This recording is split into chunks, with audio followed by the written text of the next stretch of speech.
It would be very nice to see this be a close race, and for a game 1 of 3 as well. Of course, you know, they do have a best of 3 available to them if they drop a game. You know, it's not the end of their series just yet. So we may end up seeing some different strategies based on that. Runners can afford to kind of give one up. It looks like we're about to get started here. Yeah, not open mode. This is the standard Uncle randomized swords. So Uncle's off, but walking out of the house there with the sword in his hand does remove the guessing game there. We're going to get a sword. Yeah, Cape, a very interesting first chest item. A lot of people are loathing this already, I can imagine, just because this tends to point us, or it's one component that could point us towards an Aghanim required seed.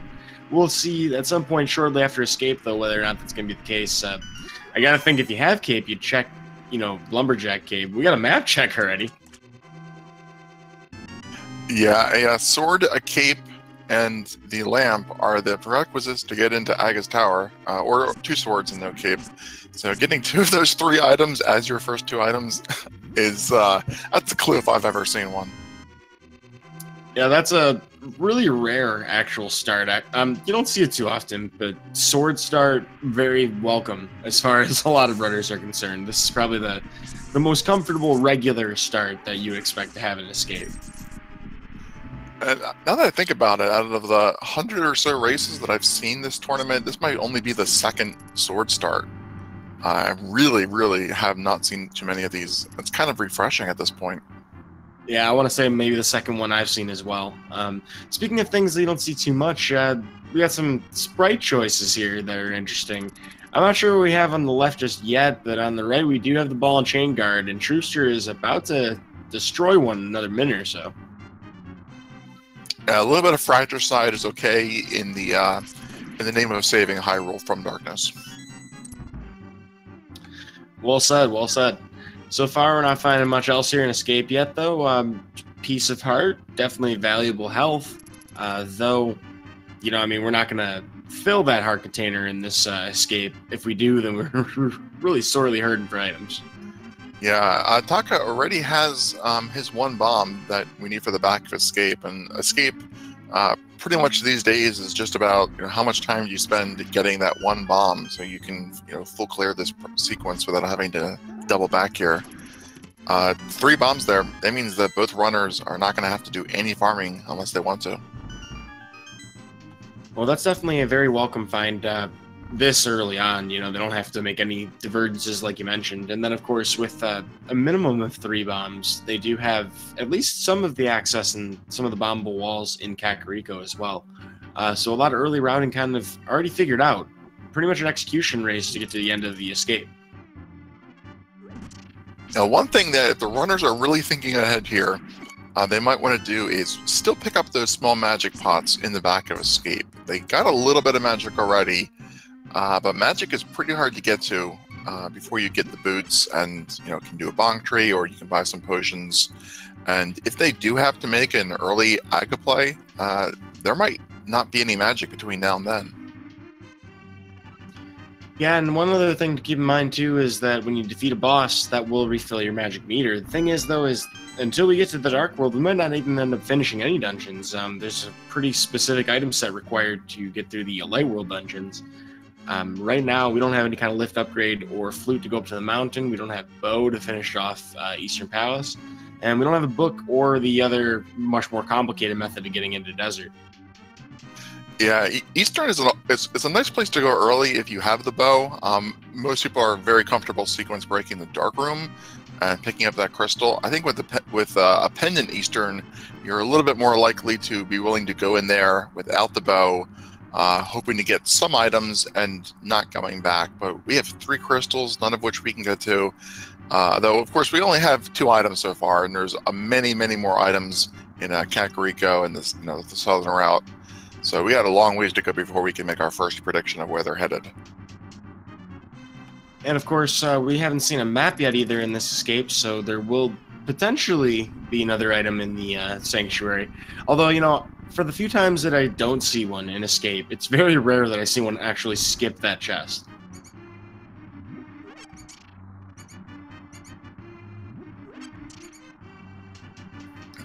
I was commentating a race yesterday, and we both thought that we had seen the map, and we were saying that we'll be able to skip this last chest here, and they got an item in the chest. So unless you're really, really confident, it's always safe to just check that chest just in case. Yo, the 8 bomb drop stack for both of our runners. Oh my goodness. Yeah, that really makes light of any earlier bomb farming. So apparently today the ropes are the prize pool that you want to be in if you're looking for bombs. Yeah, between that and Hitaka picking up also a full magic refill, let's just say they end up killing a boss at the same time. His boss kill cutscene will actually take a little bit less time, being that he doesn't have to refill those magic meters, that part of his magic meter when he does refill after a boss fight. These ropes are just totally committed to keeping them topped off on bombs. But a B there, our fighter shield, that's going to be nice. We get to do our sick kid quest, get that out of the way, and have a little bit of safety if we can buy a potion maybe. Yeah, and Quake Medallion, interesting item to be picking up. Not going to do a whole lot for us right now, but we do have everything we need to use it, so potentially access to one of the medallions not too late into the seed, or one of the dungeons that's locked by medallions. But a 6-12 escape pretty much flat for both of these runners. Yeah, when you get the sword as your starting weapon, it's a vanilla standard NMG with a little bit of extra time spent on bomb firing. But what's interesting is both of them are walking out of Sanctuary with the fighter sword and the fighter shield. So this is very vanilla so far. Well, coming up next, we have a couple of information checks we can do here. We can pull on some trees. This, in the vanilla game, would result in rupees, because money does grow on trees in Hyrule. Today, it's going to be a small magic decanter for the Tier 2 upgrade, or not upgrade, Tier 2 pull.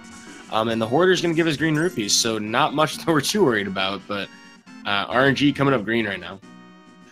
Yeah, the nice thing about the Tier 2 pull prize is that's kind of the default state for the tree at any given time, based on what you've killed. So if they do need magic, they'll at least know that they can get some magic there, but most likely we won't see either of those chicks again. Yeah, it would be somewhat uncommon to really be routing in many other tree pulls into your run. We're finding a big 20 here in the forest, but as far as tree pulls go, just a brief explanation for folks out there who haven't played this game or haven't seen this particular mechanic. There's 3 different tiers that you can get when you pull on the tree. Tier 1 is 1 through 3 enemies killed without having pulled the tree. Tier 2 is 4 enemies killed with damage taken. And Tier 3 is 4 enemies killed with no damage taken since your last tree pull.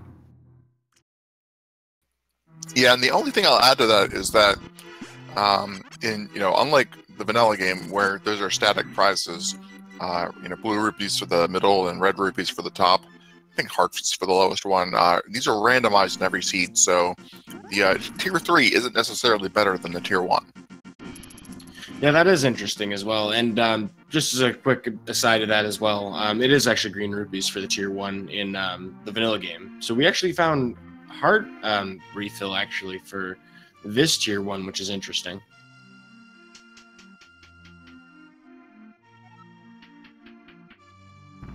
We are onto the start of our big item density, and my favorite part where this is kind of like the adrenaline rush phase for the trackers, all the item density in Kakariko.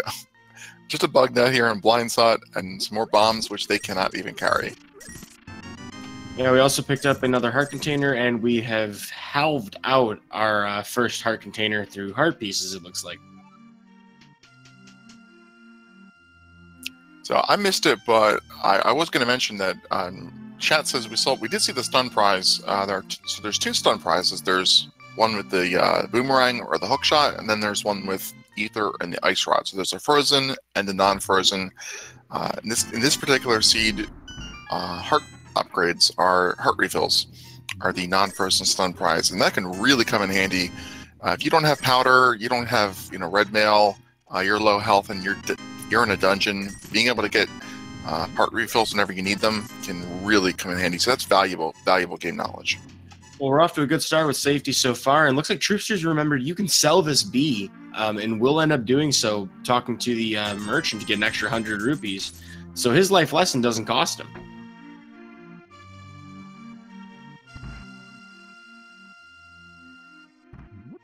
And we'll see a chicken clip here, maybe? No? I gotta hope and love and pray for the memes, but none today. So how do you actually explain to us? How do you actually do this sell the bee? Do you release the bee? Do you talk to the vendor with the bee equipped? Like, what's the actual mechanic? I believe you have to release the bee and be within a certain range of the vendor, although I'm not 100% certain on that, to be honest. That's just what it appears to be from, watching it just now.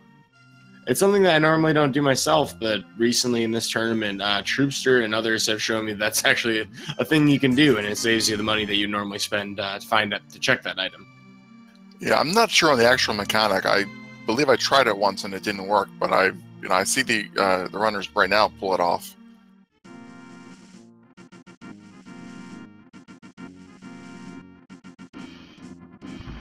So it looks like Yagamoth in chat's confirming that the bee just needs to touch the vendor. So you would have to basically place it pretty closely. But we're getting a piece of heart here in the library. Boot's not that important just yet. So Yagamoth, is it triggered? Like, does the bee touching the vendor trigger his reaction, or do you have to talk to him when the bee's touching him? See how that works. Gotta say though, hookshot at the end of race game. I don't think anybody's holding off on this check. Oh, absolutely. This is going to be really nice. Just in the short term, it's going to give them a little bit of increased, mobility, being able to go between bushes and rocks. If you've practiced and you know which ones are hookshotable. Once they get a glove, they can sequence break up to Death Mountain if they want to as well, and get quite a few items up there. Yeah, I'll definitely get to see some very fun movement with the hookshot, and Troupster's already realizing that he can cross a bunch of these rooms quicker with the hookshot equipped. So you're going to see it equipped for a while unless our runners have something else that they really want to be using. But at the moment, this is the best movement they have available to them. You do get to do that block clip there in the dam, and that's always nice. You get to see 2 screen transitions. I can do that with the mirror as well, but I think it's always a little bit more swag to do it with the hookshot. Yeah, if only it was going to give you the sand cart today. Unfortunately, it doesn't. And Hitaka misses that window slightly. We'll just have to come back in here to pick that up in a moment.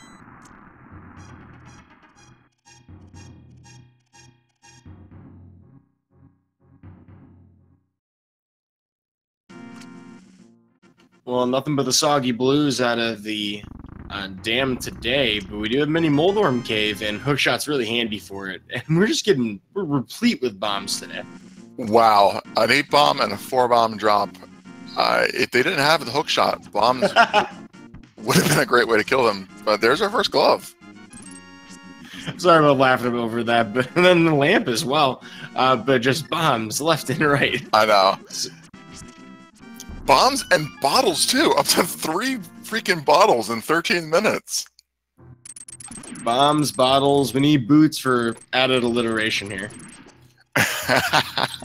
So unfortunately for Hitaka and Troupster, that completes the trifecta of items required to go complete Aga's Tower for Dark World access.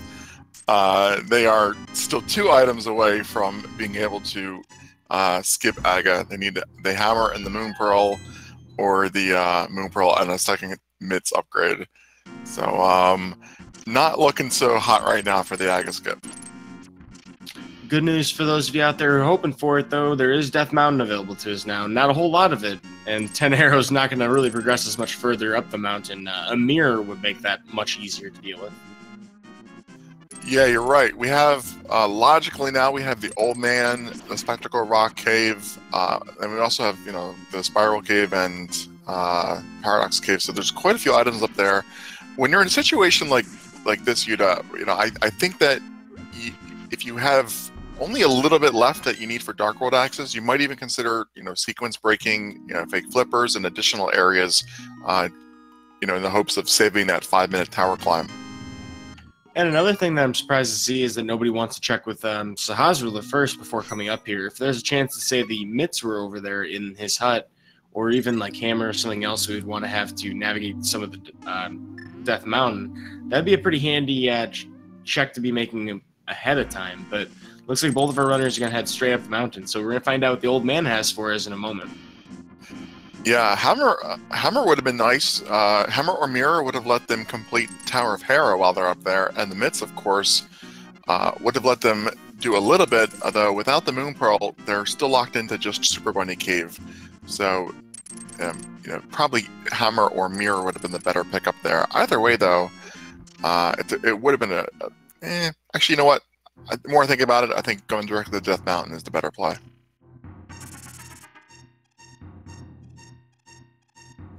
Well, it's a bit of a slow climb, unfortunately. Without boots, you can't do the really nifty-looking sword climb with a hook dash, but we're pretty close to being able to do so. None of those B-words yet. We got a flute on top of Spectacle Rock. Interesting. So, wow. And a Moon Pearl in Spectacle Rock. Death Mountain was the play. Those are some things. I know. And stuff and places. Things in places, stuff in things. Randomness. So we have so that Moon Pearl would have let us do the Hookshot Cave if we had picked up the Mitts down there in Eastern area. Very interesting to see Troupster save and quit here, unless he's going to go right back to the Mountain Cave. Okay, yeah, that makes a lot of sense. He's saving a little bit of time here. Actually, that might be debatable. I was just gonna say, like, is that actually faster? I'm not sure. If you wanted to heal, though, that was faster. That's a good point. Topping off the health there, only to lose it to a dead rock, but getting dead rocked is kind of inevitable. It's nice to see the flute there mirror locked. We know we're gonna get the mirror sooner rather than later if the flute is needed. You can hope anyway, and mirror is a really nice item to get early, or your go mode. You don't want to get that in the middle. It opens up too many spots in the middle of the game. Good point to make. It would send us down a lot of the wrong paths here. Just a quick map check as well. We found out that every Light World dungeon was a crystal, and the 6th crystal is going to be a desert today. So we're either going to see that book, or we're going to find that mirror before we end up going there. That seems to be kind of the progression we're looking at going forward. Yeah, the book would let them really finish Desert. They have the Mitts to get to the back, and they have the fire source they need, and now they have the ability to full clear it with the book. So, commentator's blessing at your service. Certainly always happy to be looking out for the runners here.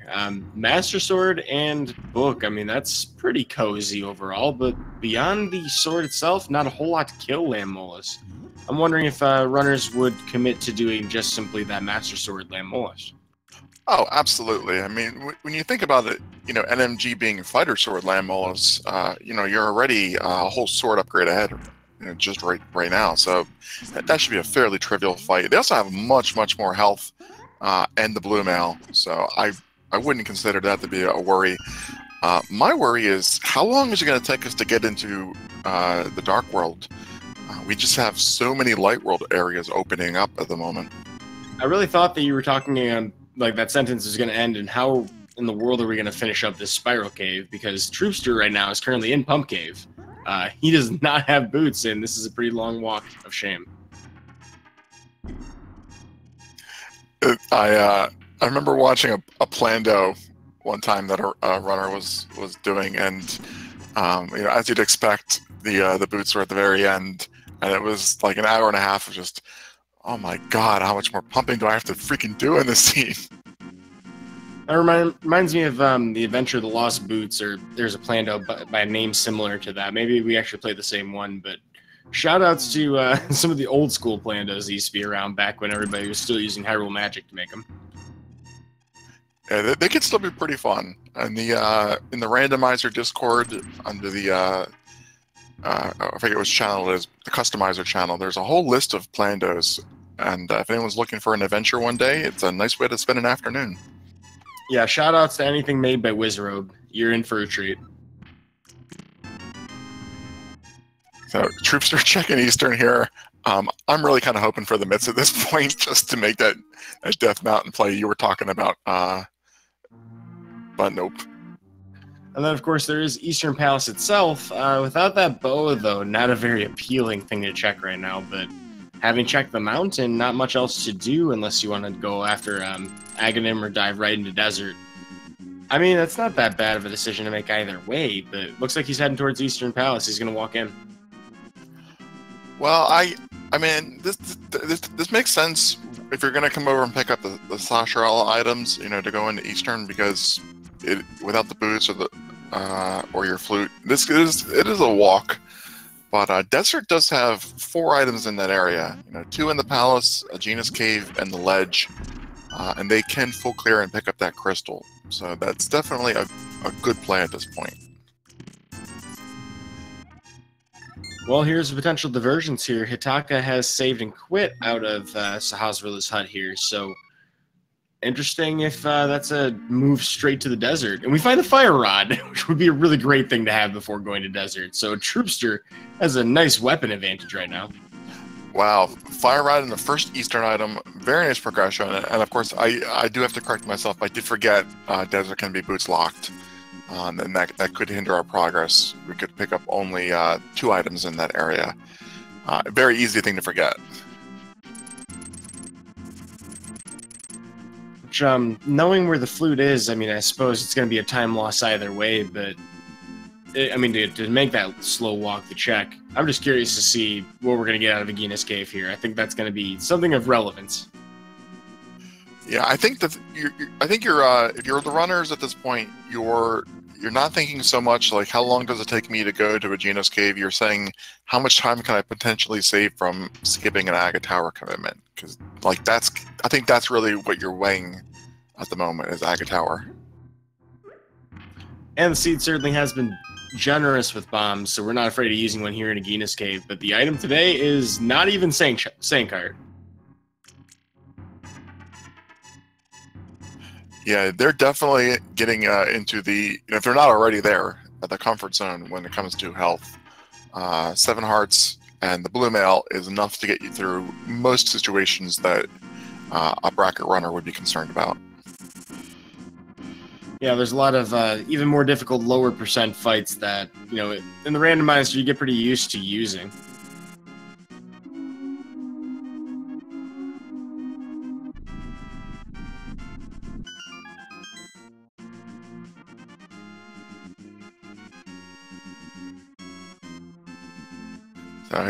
We did see the Desert Ledge item, and that was just a 50 rupees. So Agina's and the Ledge are dead. Troupster has 2 of the 3 items here in Eastern. He's going to check the big chest, and that will be as far as he's able to progress in this dungeon, unless the 3rd item is the vanilla bow. I believe this should be a 50-50 chance of being an actual item, so we're going to find out real quick here. So just a compass. So there's an item left on Armos, and the Desert Palace is boots locked. A compass was in the chest, and there's a small key on the torch. So I guess Hitaka is just going to go pick up those 50 rupees. Yeah, certainly no reason not to at this point. Yeah, and Troupster's also picking up the rupees in the back of Eastern. So I wouldn't be surprised if both runners are, in their minds thinking, I'm gonna do a Zora check, but I might also fake flipper and get Hobo and Waterfall Fairy checks done, just in case that has my Aga skip requirements. Yeah, with 34 rupees remaining to hit that 500, Troupster does have a lot of incentive to try to get at least a drop or 2 somewhere along the way. Is opting to head towards the desert now. So whether or not he goes all the way through to find out if desert is boots locked right away and then gets the 50, I think that's kind of what it seems to, what's going to happen here. But Hitaka's back in Hyrule Castle seems to have bit the bullet on Aghanim here. Yeah, Troupster is stopping to pick up a few more rupees. I this kind of tells me that he's doing everything he can to avoid the play that Hitaka's making. There aren't too many locations available to Hitaka. He hasn't been to Eastern. He hasn't done Zora. Zora himself is in Logic, even if the Zora's domain items are not. But at this point, he's just saying, look, if it's one of those items and that saves you a bunch of time, then it just wasn't my race. I'm going to go for the what the studio has been screaming at me since the beginning by giving me a sword and a cape. Well, looking pretty NMG here in Hyrule Castle Tower. Hitaka showing some really standard strats, and interestingly enough, one enemy drop was a heart drop that normally in NMG you would absolutely hate to see because it would mess up your prize pack. But so far, nothing of major note to be said here otherwise in the ascent up towards Aghanim 1, which is a fight most runners are not hoping to see. But Troupster here will find out about his desert locks or his boots lock status. In just a room or two here. Yeah, the question is, does Troupster continue on the the Zora and fake flipper checks, or does he also bite the bullet and just commit to Aga at this point? Once they come out of that pyramid, they're going to be able to do pod, check the catfish, and the hookshot gives them access to the Western Dark World as well. So they have almost everything open to them. Yeah, trying to go to the other side of the Dark World through Hammer is a little more annoying than, well, I mean, through Hookshot without boots is actually time-consuming, but you can get pretty much everywhere jumping off ledges. Titan's Mitts doesn't really block you from much besides, say, I guess the blacksmiths in certain portals. Yeah, the hammer and the mitts, do well. Like the hammer locks certain overworld locations, the mitts lock other ones, like peg caves, things like that. Mostly, the flute and the hammer and the mitts are locking out dungeons once you get to Dark World. Yeah, the overworld is surprisingly open in the Dark World, even from a low percent item standpoint. You can get to quite a few spots. And it looks like Troupster will end up doing that fake flipper we're talking about. He may have just got double heals on that hookshot.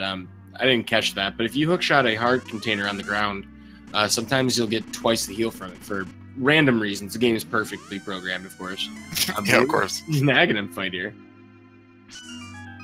So if Troupster finds a flipper locked hammer, for example, then that's going to be a very, very significant sequence break that's going to let him skip the entire Aga Tower sequence, and really can get payoff. You see things like this when you participate in the weekly races and somebody finishes 20 minutes ahead of somebody else. It's usually because they found like a hammer in a sequence break.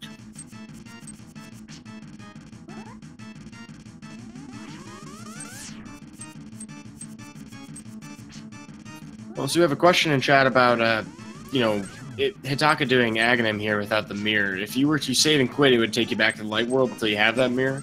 Otherwise, it would send you back to the pyramid had you completed Aghanim with the mirror.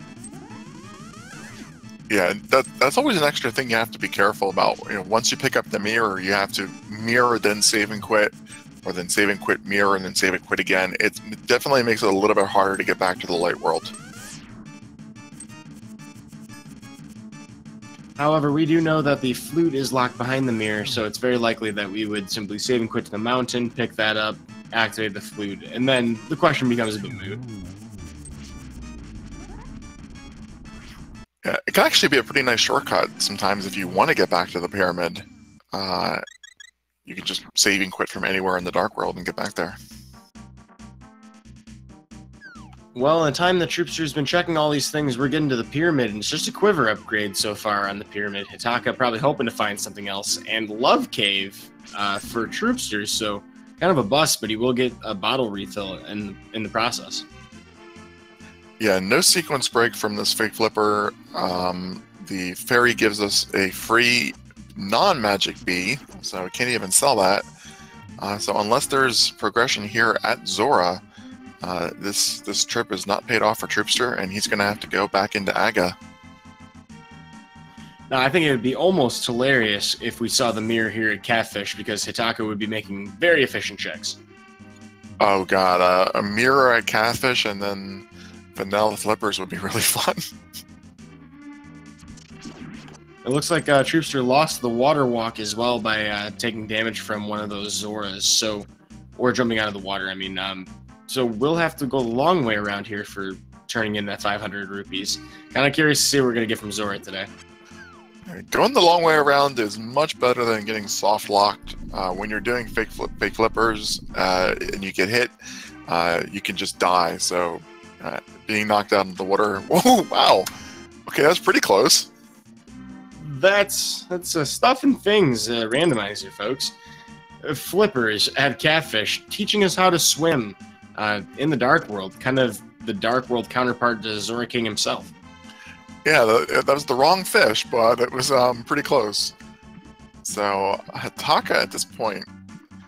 I mean, the flippers doesn't really unlock anything. It doesn't unlock anything here in the Dark World.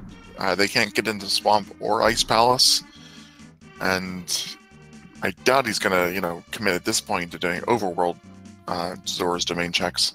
So we haven't seen a map check yet. So we don't know what Skull Woods and Thieves Town are. And because Hitaka is limited to pretty much this and Palace of Darkness, yeah, here's that map check. So it looks like 5 crystal is at Turtle Rock, and we have pendants at Thieves Town, Misery Mire, and Swamp Palace. Very interesting configuration here. Well, that's not great for the mirror. With Swamp Palace and Misery Mire, the mirror blocking the flute, those being all the things that you would need the mirror to get to, means that we might not be seeing that early mirror. And maybe I'm incorrect about this, but correct me if I am wrong. That could potentially mean mirror not required, couldn't it? Absolutely. You can have a mirror in Ganon's Tower. Because you need the mirror to get to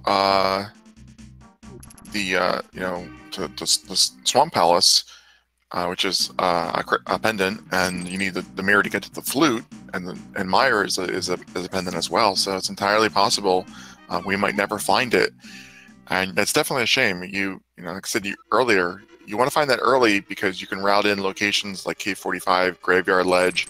When you're doing dungeons, you can do things like Mimic Cave while you're in Turtle Rock. The mirror blocks so many one-off locations. You do not want that to be like the second to last thing you find.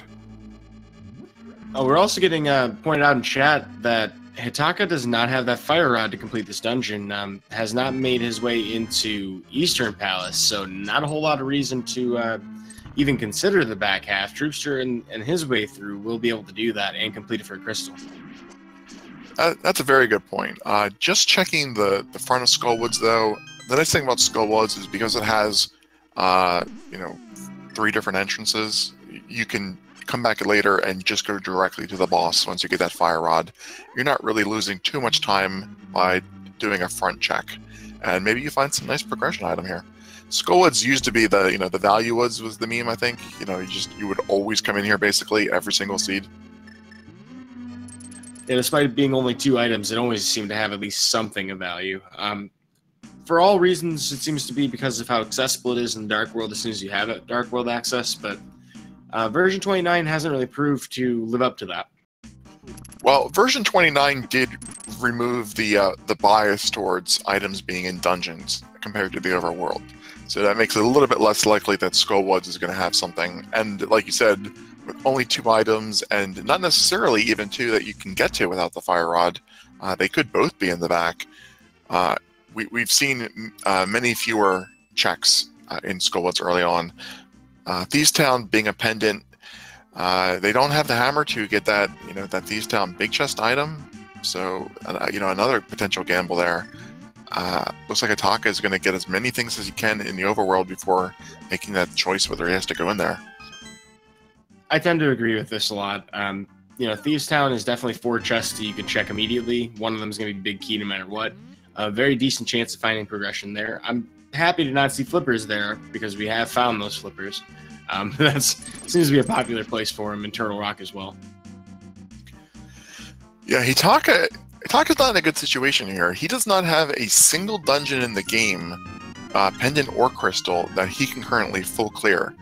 Troupster can full clear Skull Woods, but that's it. I say full clear, including getting every item.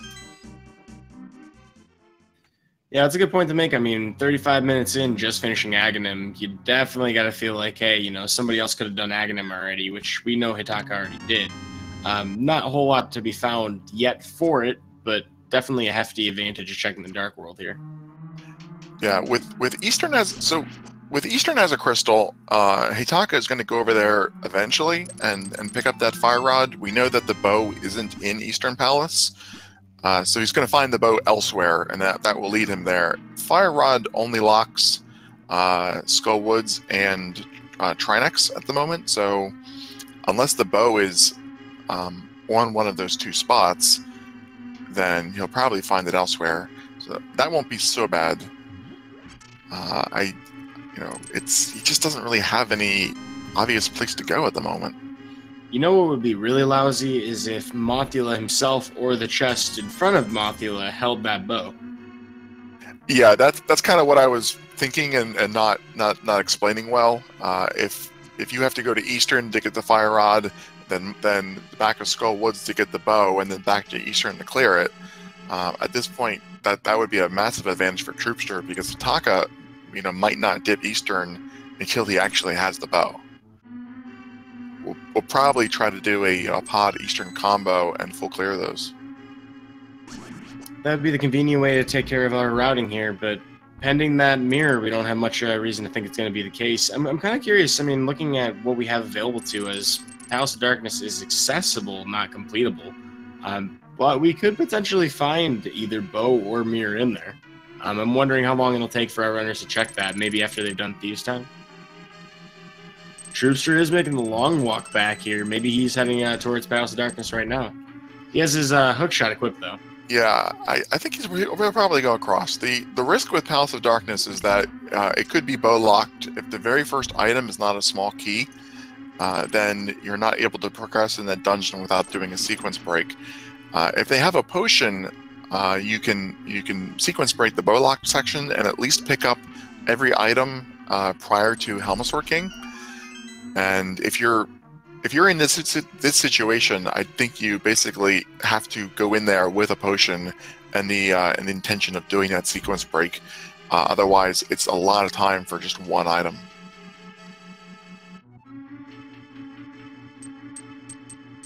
Well, the instincts that you're talking about serving correctly. Both of these runners opting to hold off on Palace of Darkness and having a bit of a murder dactyl party actually here for Troupster. Having a dodge, duck, dip, weave. I don't know. There's a dodgeball reference to be made there. This isn't speed game in the outro just yet. Yeah, I love dodgeball quotes. I should watch that movie again sometime. Yeah, no hammer, no bow makes pod a bad play. And we're not finding anything, just some health and general items here in Thieves' Town so far. Fortunately for Hitaka, there is the small key is locked itself in the big chest. So we can comfortably clear this dungeon without the hammer and not have to worry about coming back here later. At least one thing went nice for this dungeon. And it's a pretty cozy blind fight. We really don't need a whole lot to do this. Having a sword of any kind is always, a fun way to be doing it. We can use cape if things get hairy. Yeah, this is not a great situation to be in, though. 38 minutes, 39 minutes by the time this finishes to get your very first crystal or pendant. Both runners, are going to be feeling behind this entire game. Yep, this is the first boss fight of the race. It's interesting. Exactly. 40 minutes in. And it yields a compass. Not the greatest finds. Pendants not really paying off yet, but maybe Hitaka just wants to have at least some kind of progression at this point with the dungeons. So Troupster, with that fire rod in hand, is going to go full clear Skull Woods. we'll get to see what items are back here, and this will also be our first crystal of the game. And we'll find out if this is the ultimate troll and Mothula's holding the bow. I mean, even finding mirror here would be pretty annoying. Not for Troupster, but for Hitaka, definitely. Although Troupster may end up feeling a certain way about it. Absolutely. When you know the flute is mirror locked, and you know, like Skullwoods, and then so basically let me start over. You know at this point that both Misery Mire pendants and the Swamp Palace pendants are both mirror locked. So if you can go the entire game and never find that mirror, that is great for you because it cuts down on so many checks. Yeah, I'm not exactly sure what Hitaka's looking for with this dig game. Has opted to go well beyond the 50 digs it seems like he needed for the bombs to be dug up. But we will get a moth fight here from Troupster, so with relatively limited magic, looks like it's going to be a kind of painful fight to deal with, maybe sword spins. Yeah, you only need 4 Master Sword spins and a combination of Fire Rod shots. The blue mail is nice if you're taking Mothula hits, but you still take the full 1 heart of damage off the spikes. I think he's in a pretty good situation. You just got to be careful with Mothula. Be patient.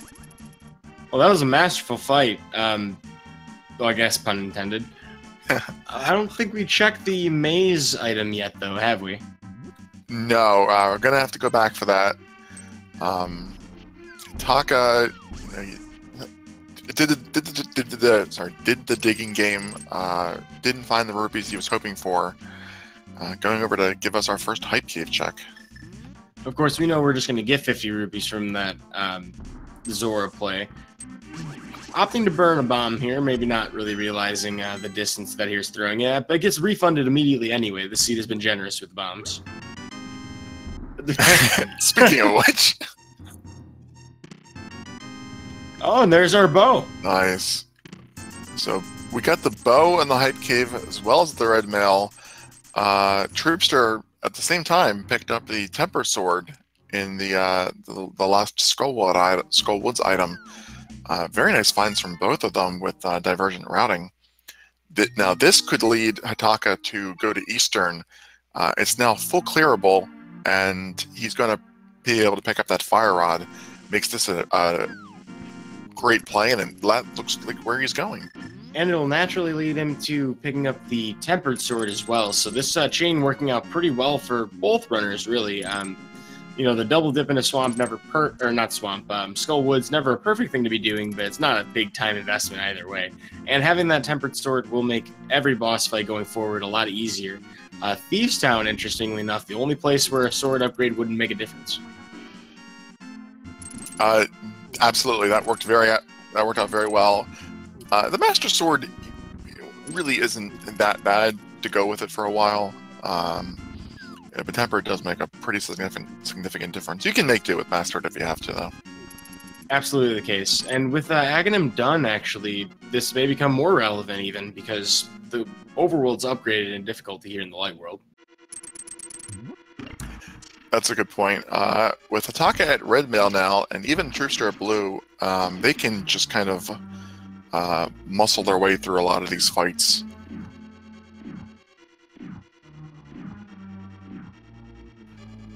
God, is it just me, or is like every other enemy dropping an 8-bomb pack? Either that or 4 bombs, literally everywhere. Well, both runners have their fire rod now. Hitaka not going to put it to use here really much in this dungeon unless we don't have sword beams, so potentially using it in the Stalfos room coming up in a couple of screens ahead. Troupster, in the meantime, is going to check at least the first front 4 here in Thieves Town. May end up diving deeper because a lot of this is pretty easy to access.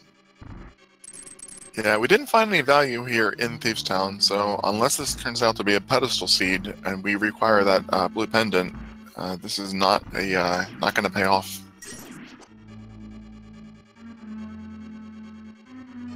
So after an Eastern here, assuming that I'm going to guess Troupster will probably follow the similar route, do digging game Stumpy and then hype cave and then proceed into Eastern Palace as well.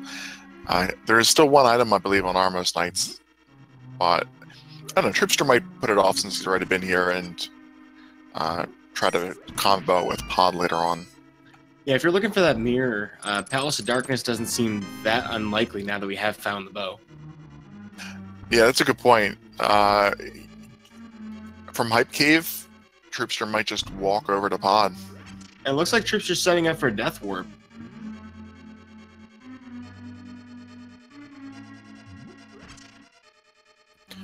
Alright, so I think Troupster will probably do what you said. He'll do Hype Cave, find the bow, and then head over to Palace of Darkness. What's a good option for Hitaka coming out of here? The same thing? I mean, it's honestly the decision I thought Hitaka was going to make. I don't really see any other major areas to check with the configuration of weapons that we have now and other Y items. So, I mean, Palace of Darkness pretty much looks to be the place to go. Well, without the mirror, I think doing Eastern first, knowing that you can full clear it, makes a little bit of sense. If you pick up the hammer, then you're going to also be able to clear Pod in a single go. So I can definitely see going here to Eastern first. Unfortunately, without the flute, or the mirror, or the boots, you're going to have to walk back here either way. No hammer to even use the pegs. You're going to have to come back from the Dark World. Yeah, it's a pretty annoying gambit to make either way. So the safety route seems to be what Hitaka's doing here. You know you can clear it. That's a good point to make. And we've checked everything else here in Eastern Palace now that we have that big key, so it's time to finally head to the back half.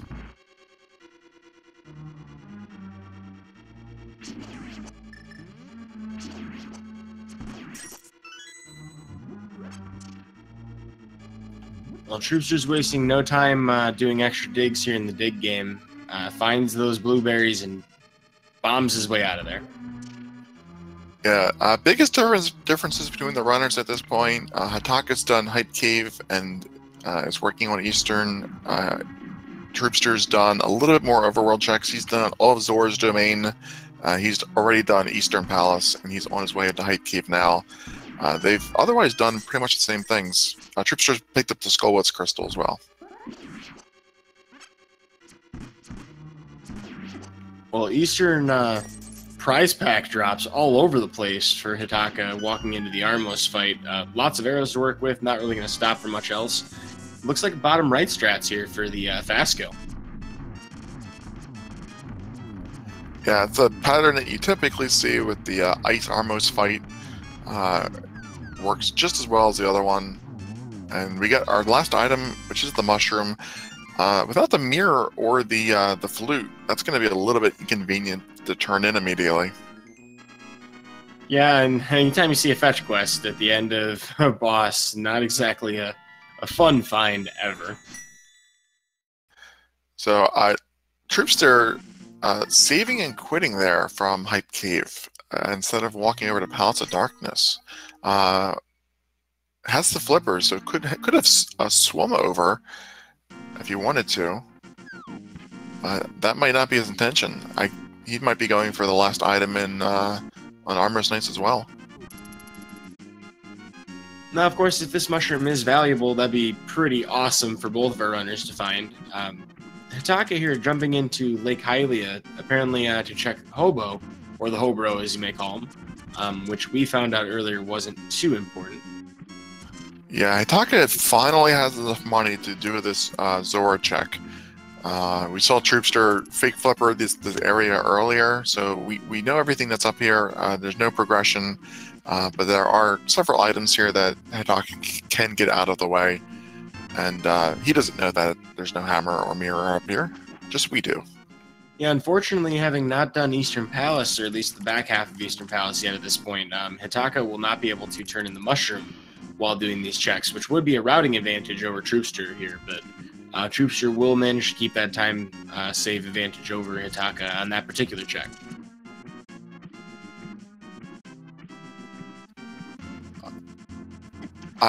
Can you say that again? I'm not quite sure I followed you.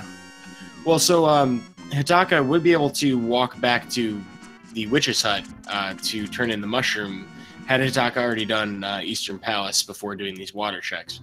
So having not done so, won't be able to chain those two together. Hitaka has the mushroom. Did I mix up trackers for a second? That's why I'm asking for clarification. Yep. Sure. Folks, I have not had enough sleep today. Apologies for that.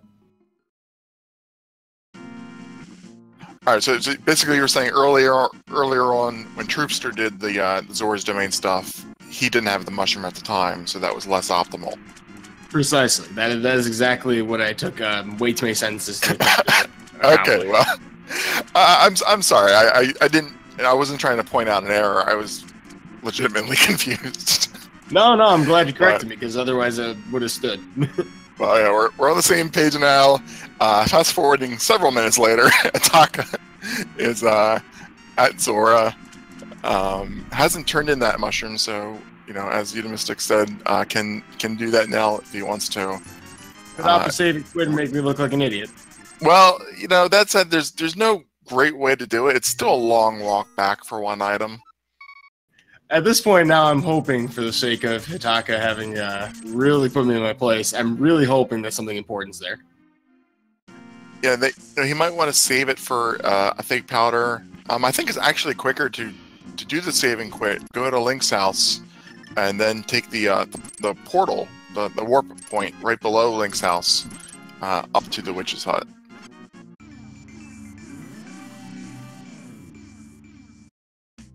If I am looking correctly, this looks like Palace of Darkness, then? I'm going to agree with you. This does seem like a probable Palace of Darkness. But of course... can we do a group mute over here? We're like, we need a 5-minute break. I mean, this is hilarious for me, personally. I'm enjoying this a lot. I could have sworn that would have been Palace of Darkness. He has the bow, he has the lamp, he could do everything but Helm of Sword King. If he finds the hammer in that dungeon, it would have been a full clear. It's a crystal. Everything was saying Palace of Darkness. Troupster, on the other hand, is turning in that bloody mushroom. Alright, so I can get my karmic revenge here, or maybe we're just going to see another big 20. Yeah, I don't know if going all the way up to Skullwoods is really worth it for Hitaka at this point. That's a long walk. I think he would much rather wait until he has mitts or the hammer and can route this in. But this will give him his tempered sword. And Troupster gets the ultimate payback from turning in that mushroom. He gets the Sanctuary Heart, a free heal that he could have had just by moving 4 to 8 pixels to the right and hitting the A button. Yeah, 4 pixels to the right, hit A. There isn't even any dialogue in the randomizer like you get in the vanilla ROM. It's just, hey, here's health. I'm not even going to talk to you. Just take a free potion. So there's those 2 seconds that we would have saved over the NMG execution of that Sank Heart.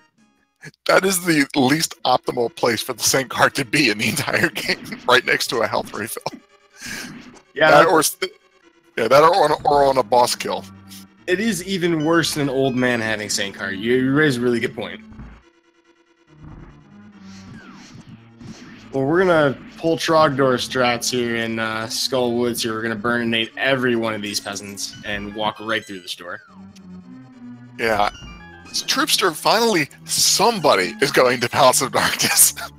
At this point, I really didn't care who goes here. I just wanted someone to go here. And at this point, it's starting to look like it's going to be Palace of Mirrors. I'm not sure what else, what other... Well, maybe Titan's Mitts. That could be here. Mitts would be good. I think the best thing that they could get in this dungeon would be the hammer. That would actually let them finish this while they're here. And that would open up all of the other Dark World access points. And save them the trips from... I mean, getting everywhere from Aga, from the pyramid, is... God, not good. Holy Mothimoli, Hitaka having some real trouble here with Mothula's positioning in the fight. Thankfully, with a good sword spin, finishes it off, but that was looking like that was going to be a really slow finish if Moth was going to be a jerk and just hanging out in the corner. We're going to find out here, though, if this was intended to be bow-locked, and it was not. Or at least not yet. I like that chat is trying to find worse places for the sand cart to possibly be than the ones that we called. I'm actually going to say that I would not mind the sand cart in Link's house, because you're at least going to start the game with 4 hearts instead of 3 at that point. I'll take that extra heart. You know, if it's in Link's house and you always check the first chest first, does that make it Schrodinger's sand cart? I don't know. Yeah, it would. Yeah, it's a good point. I didn't know. I was thinking. I did not know what you meant for a second, but yeah, because you wouldn't see the health go up. If you don't I'm sorry, step I outside, completely ruined your joke by trying to explain it. No, it's good. I mean, but the thing is like you can't even go outside and take damage until you go into the escape sequence, because there's nothing outside that can do damage to you at that point. So I mean, until you have enacted the damage first, you will never know. It's actually both. It's a superposition of Sankheart and every other Filthy Heart. Absolutely. we get the 10 bomb item, the unique item added to version 29 for the escape sequence, and exactly what Troupster doesn't need: more bombs. Also of note, Hitaka trying to get through the Gibdo room takes the escalator all the way up to the top of the room and back to the entrance. Gonna give this another try. That was the first time that I saw the hand pick somebody up. He had his tempered sword extended, and the sword was extended like as he was picked up. That looked pretty cool. However, we're hoping not for a repeat on this one.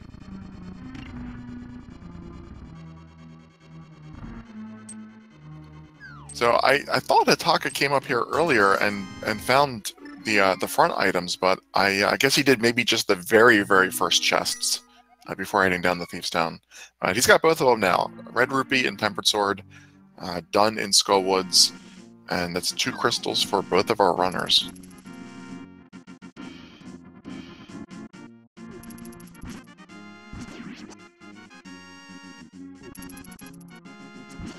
And this is not going to work out for Hitaka. Yeah, that looked like he was trying to walk over to the hammer-locked Dark World entrance for Palace of Darkness, and changing his mind, and is going to make it look like this is what he intended all along by turning in the mushroom. Hey, sometimes you just gotta, roll when you stumble and, get right back up on your feet. Although, right now, we're going to find out just how much Hitaka loves or doesn't love the bees. He hates the bees, gets rid of all 3 of them, and will be immediately punished with the same cart that, should never have been. This could be very, very bad for Hitaka. If he dumped 2 bees, if that means he buys 2 potions, he's not going to have enough money to get into the Palace of Darkness. That's a genuine concern for us here, and it looks like Hitaka does remember. Alright, that was good. I've seen that mistake happen. It's an easy mistake to make, especially in Randomizer, when you frequently find yourself with way more money than you can spend by an hour in. Yeah, I can't think of a lot of situations I've been in where an hour in I'm, hurting for rupees, but something that Hitaka definitely wants to keep in the back of his mind. So, this definitely looks like the pod play now. I'm using the only Dark World access available to him. It's a little bit of a shame that he didn't have the mirror, because all of these Dark World saves would have kept bringing them back to the pyramid. It's actually a convenience when that's your only entry point. Now, I don't think I'm missing any possible things that Hitaka could troll me with. Wow. And is that a Titan's Mitts at the end of the Dark Maze? That is a Titan's Mitt. Not the hammer that we were hoping for, but that is still a significant progression. That gives them very easy access to the Western Dark World now at Kakariko. That also unlocks Dark Death Mountain. Yep, so Troupster going with the item density that he knows in this situation. And then, of course, Hookshot Cave, very appealing now that we have pretty much everything we need for it. So Troupster's going to get a lot of item checks done here, more than a handful. And we're going to find out pretty quickly whether or not there's the next step of progression here. I'm thinking a mirror is pretty likely. It might have been better to do Hookshot Cave first here. You have full health, and you have all your magic. There's a magic refill in Super Bunny Cave, so if you burn it all up in Hookshot Cave first, you can get back here and end the sequence with a full magic refill.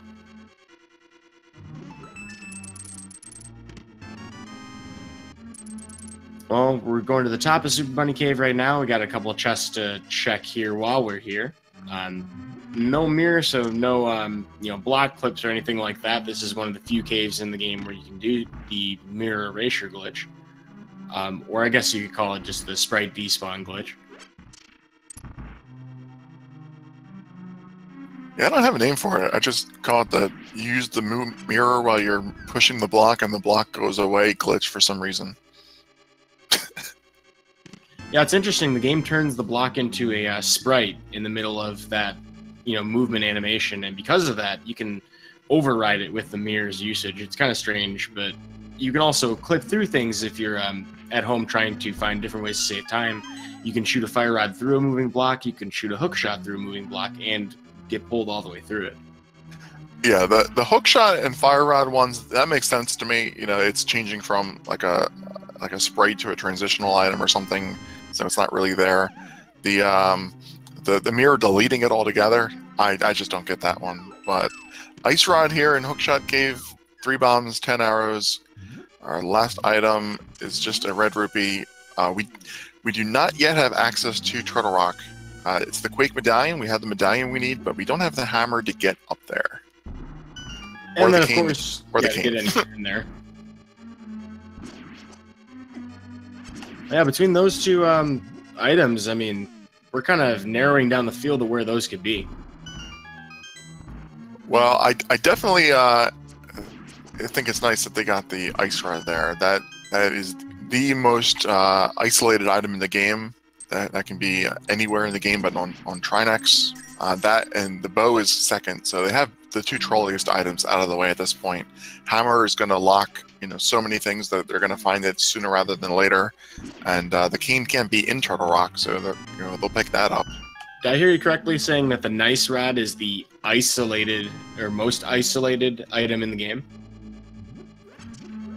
Yes, it's the it can only be on. It can be anywhere in the entire game except on Trinex. If Turtle Rock is a pendant, if it's a crystal, then it precludes Ganon's Tower, of course. Well, certainly a nice comfort item to have, and we're getting a death warp here for Hitaka. Palace of Darkness, not a fun place to be without that mirror.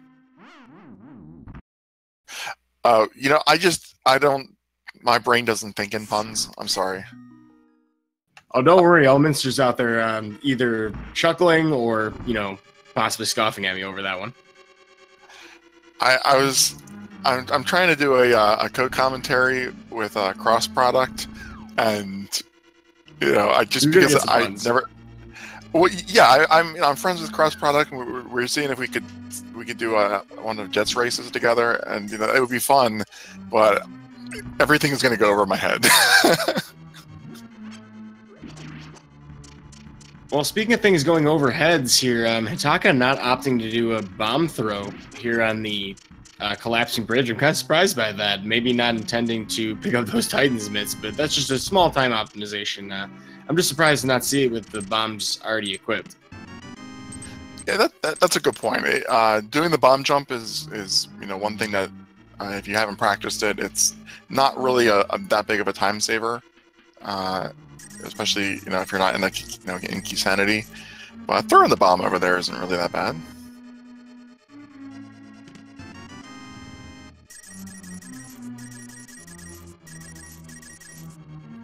Well, we have turned in the blacksmith here, and that does open up the purple chest, but it's a long way around here. Oh, it's a lot better with those mitts. They don't have to go all the way back from the pyramid. They can at least just lift up the rock over here. Still looking for the hammer at this point. Hammer can be in Ice Palace at this point. They can get into ice. They have the flippers. They have the fire rod. They can't full clear it without the hammer, but no reason it can't be in there. And that's always a real troll location to find it. I'm kind of curious if anybody would dive into ice at this point. Having just found the ice rod, I mean, thematically it makes sense. Yeah, Hitaka doesn't like his brand new Titans mitts. Well, I mean, I guess if you go all the way around several times throughout that dungeon, that might not be too uncommon of a reaction to that. I know I would feel at least a rage slash or two, bursting from my B button. That's a good point. He got the bow in Hype Cave, and he could have just gone in the pod, good 20 minutes ago. Maybe, he's saying, wow, I really should have done this. I cleared Eastern, I did Catfish, I did all these other one-off checks. Now I'm really behind. I mean, there's no feeling ahead in this race. I can't imagine anyone really, unless there's some kind of like gigantic sequence break we haven't seen yet, and I don't foresee that happening at this point. Yeah, I was talking early on about, like Troupster, he was doing the fake flippers and stuff like that. If he had found, the hammer at the Waterfall Ferry, he might have felt ahead at that point, saying, okay, I'm going to go directly into Palace of Darkness. Oh, wow, now I got the Titan's mitts while I'm full clearing this dungeon. Things like that can definitely make you feel ahead. But they're both, they're both just fighting this seed, and it's not going so well for either of them. Yeah, you gotta love the the luck that Troupster has here with the purple chest giving him this shovel for a big 20. That's insult and injury. Well, so the answer to Vitasia in chat is no, we don't want to do a fetch quest. I have my... Oh, jeez, freaking... Pull out that bomb, Hitaka. Hammer in the first chest of Ice Palace. Nice. Well, maybe the game's forgiving him for the blunders related to that mushroom. Yeah, that is great for Hitaka. Deciding I'm just going to take the gamble, dip ice, and absolutely massively paid off. Unfortunately for him, Troupster is making the exact same play, and this basically gives them item parity and crystal parity at the moment. So wow. Suddenly very close together in where they're heading. Routes were diverging for a while, covering each other's tracks pretty much for most of the seat so far. But now we have two of these runners in the same dungeon with pretty relatively similar equipment. Yeah, they each have certain overworld locations that the others haven't checked. Most of them haven't paid off. The only progression that Troupster has is the Ice Rod, but there's no chance that Hitaka doesn't immediately pick that up when he goes up the Dark Death Mountain, given it's in Hookshot Cave. So on that note, it could pay off for Hitaka to really put off Turtle Rock in the hope that Ice Rod is like if Hitaka doesn't check until later and gambles that it's up there on Dark Death Mountain. That could be a pretty good routing decision, possibly one less trip up the mountain. Absolutely. If we find the Canis Maria here in Ice Palace, or if they go somewhere, now that they have the hammer, like if they check a hammerlock spot like Hammer Pegs and we find it there, Turtle Rock becomes a very appealing play. Another thing to keep in mind as well, though, they can also go back and finish off the Palace of Darkness. There's nothing left to route pod in with, so they might as well just get that out of the way and pick up that crystal.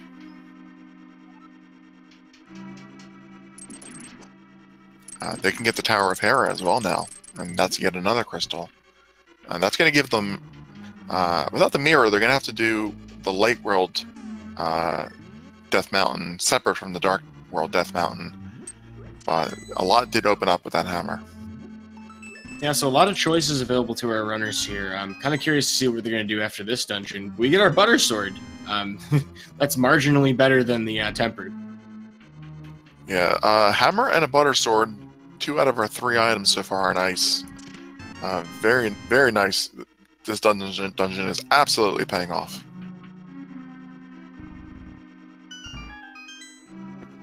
Well, it's a very comfy position to be in. With the I can't believe it's not Butter Sword available to us, we're going to dip into this tub that is the Cold Stare fight and hopefully cut through them like a hot knife covered in butter. The best thing that I think the runners could do at this point would be to find the boots before the Cane of Samaria. Maybe have the Cane of Samaria in Desert Palace. That would eliminate having to. I mean, that would let them save Turtle Rock for last, which would really, really be nice.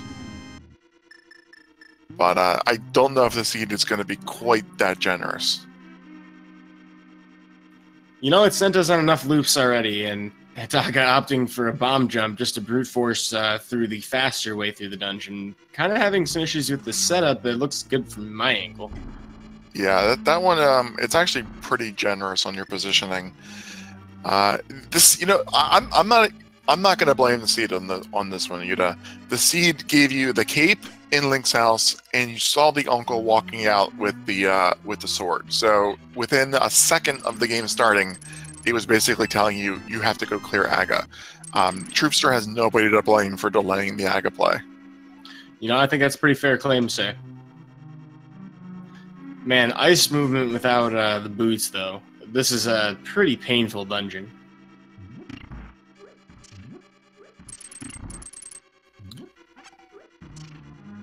Yeah, Troupster making the same bomb jump, that might be a pixel too far.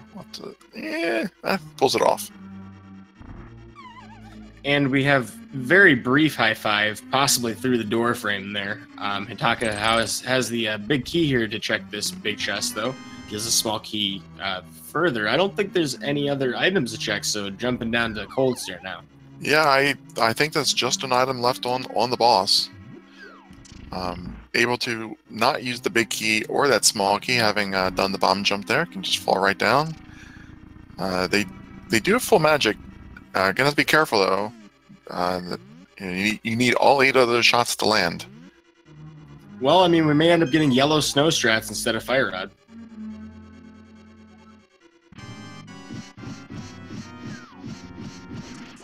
There you go. So this is really... Oh, unfortunately, that sucks. Got hit by the ice block. Completely threw off his positioning. Still an easy fight with Butter Sword and Red Mill, though.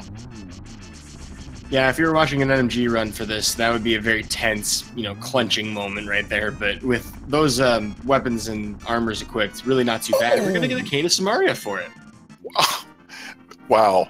Hammer, Cane, and Butter Sword in Ice Palace.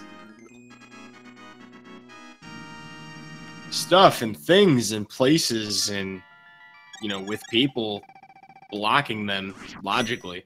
What a crazy Ice Palace. That is just... and Troupster does get the nice quick kill strat there. Just 3 hits in the corner. They're only seconds apart, position-wise. This is nice. Taka, where are you going to go? You going to go up to finish pod? Well, the popular decision in chat is to go to Turtle Rock. I don't think Hitaka is agreeing with that. Troupster does have that choice available to him. We'll save and quit here. We'll see in a moment what the decision will be. Troupster has the ice rod. Hitaka doesn't yet know where it is. But I like going back here to finish pod, and I think Troupster is making the same decision. Or, once again, not. These runners would never troll the commentators, not even once. I'm not going to put that past Troupster. I think he might actually do that. This still might be pod. I don't know if this is quicker or not. I think it actually might be a little bit faster. Like, if you could see my face right now, it is the thinking face emoji. I actually can't... I'm not sure on that one. I think it's faster to go from 5. Yeah, I mean, I don't know what else you could go down there for. There's no Bombos access, Bombos tablet access. Swamp is locked. Everything mirror locked is down there. So this has to be a pod play. Yeah, nevertheless, here we are. So do you happen to know if there was an item on Helmasaur? Are we getting a progression here, or is this just a crystal? If you don't know, I'm sure somebody in chat was counting. Yeah, I cannot, for the life of me, remember how many things. I mean, I'm pretty sure we full cleared everything we could. I don't think... Did we go to the right side, though? I don't think we would have gone to the right side. We did. We death warped out of there. Yeah, we did everything but the boss. I just don't know whether we got all 5 items. I'm inclined to think we did, but... Well, we have actually every dungeon item, so no, we're missing one item. Yeah, thank you to Hitaka for the quick inventory check over there, and for Yuta for actually noticing him. Well, I happened to be watching his particular game feed. He was attempting to do... well, for a second there, I thought he was going to walk up to the statue and try the sexy statue strat, which is not too often seen in Randomizer, particularly when you have the King of Samaria. But if you can do that, statue turn without stopping, NMG likes to call it sexy statue. It's kind of hard to do for some reason. I'm not familiar with that. What's that strat?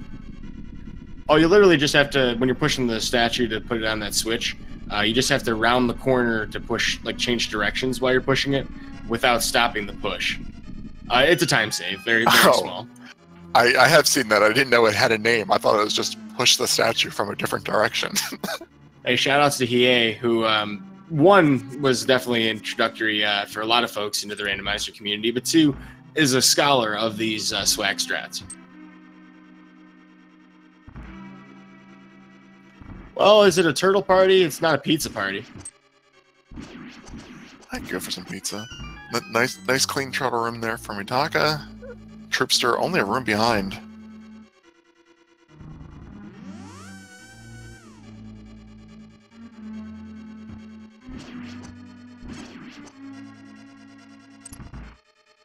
Well, 17 smacks to the face with his hammer, and then a bunch of different strats available to us. Probably sword slashes, though.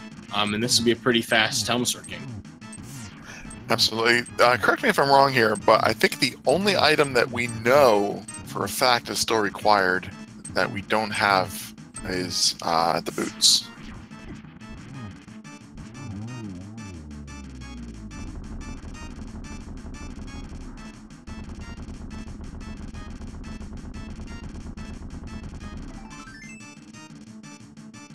Well, Hitaka dodging the 25% chance of waste of time here from this boss pickup, because you will get a full heal anyway, and Troupster wastes the time with his 25% chance of filling up that heart container.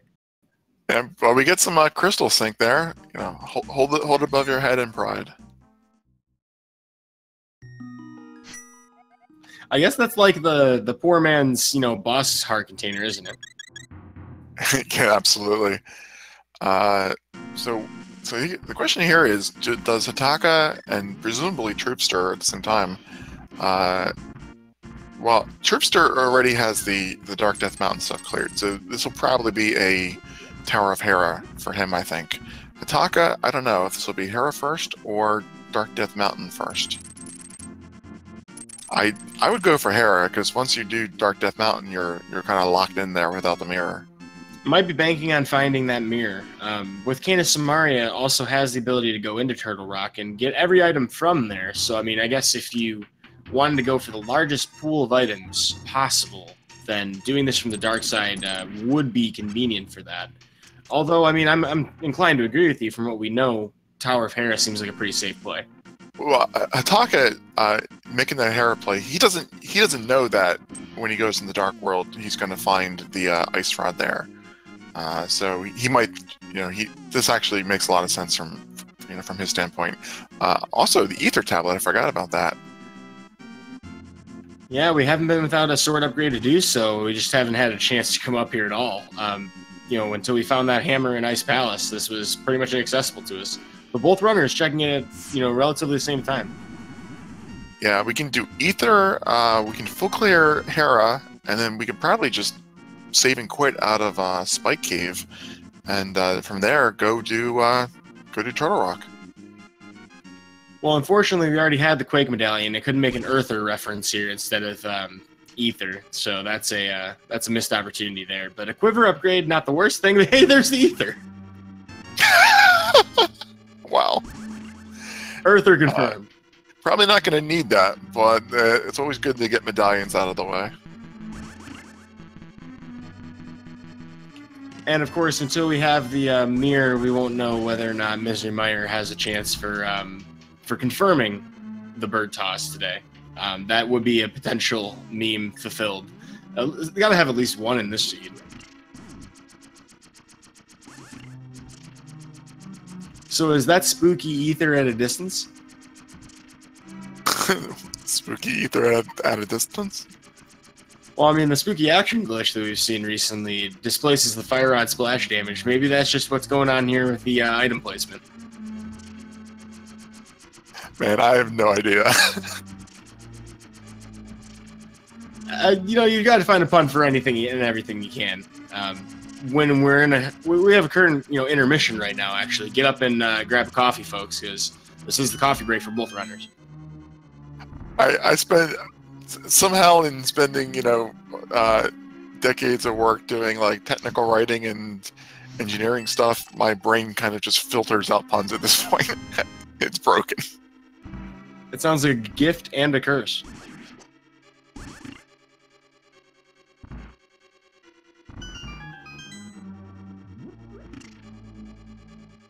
You know, chat pointing out it's kind of crazy that we have a double coffee break 80 minutes into the seed.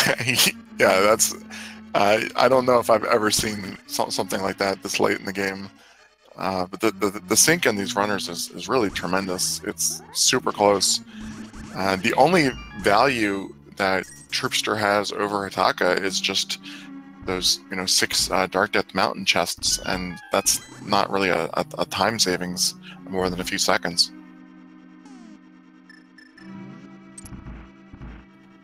Yeah, and barring any weird falls here in Tower of Hera, they're going to remain close leaving, and we'll have an interesting decision to make whether or not they're considering Turtle Rock here.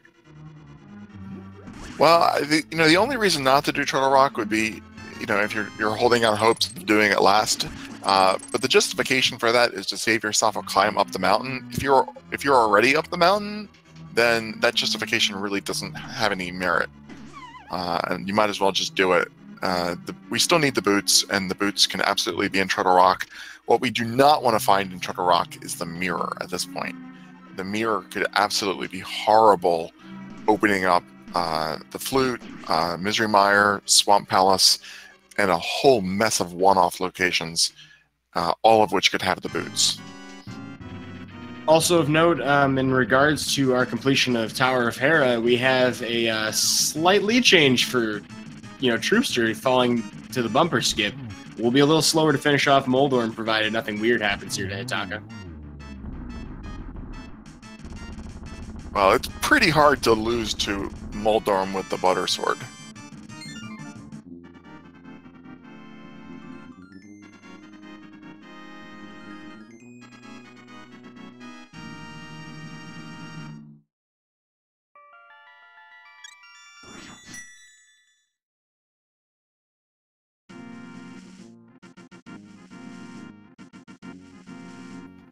Well, so, obvious play seems to be Turtle Rock. Hitaka does want to check the Dark Death Mountain first, of course, and we'll find the Ice Rod, presuming that we don't make the strange decision to just jump right into the dungeon, which is possible, and I'm a little concerned here that Hitaka may actually do that. Wow, I'm going to have to say I disagree. With 6 locations right next to Turtle Rock, I don't think anybody's going to jump into this dungeon without having all the items they need. If they had the Ice Rod, I could see them going to Turtle Rock saying, you know, if there's a sword upgrade or you know, health or something, anything else out here, I can get that later. But you know, only if they already had all the items they needed to clear it. Truthfully, I think the real reason I'm concerned about it is I've been wrong enough times in this seed, but thankfully we're right about this. We are going to check these items, and I'm glad, because, I mean, it's a sensible decision to make. Hitaka is about to imminently find that Ice Rod in just a moment. Yeah, Troupster checked Spike Cave, and that didn't pay off for him. That's some time that Hitaka is, you know, catching up here with doing these checks that Troupster's already done. So they'll be entering Turtle Rock at about the same time. Yeah, giving us relatively equal inventories as well. So that's kind of an interesting development. We're already close together despite these things, but we're at near parity at this point. Hitaka will take the time to do Super Bunny Cave, though we'll be a little bit behind as far as entering Turtle Rock goes.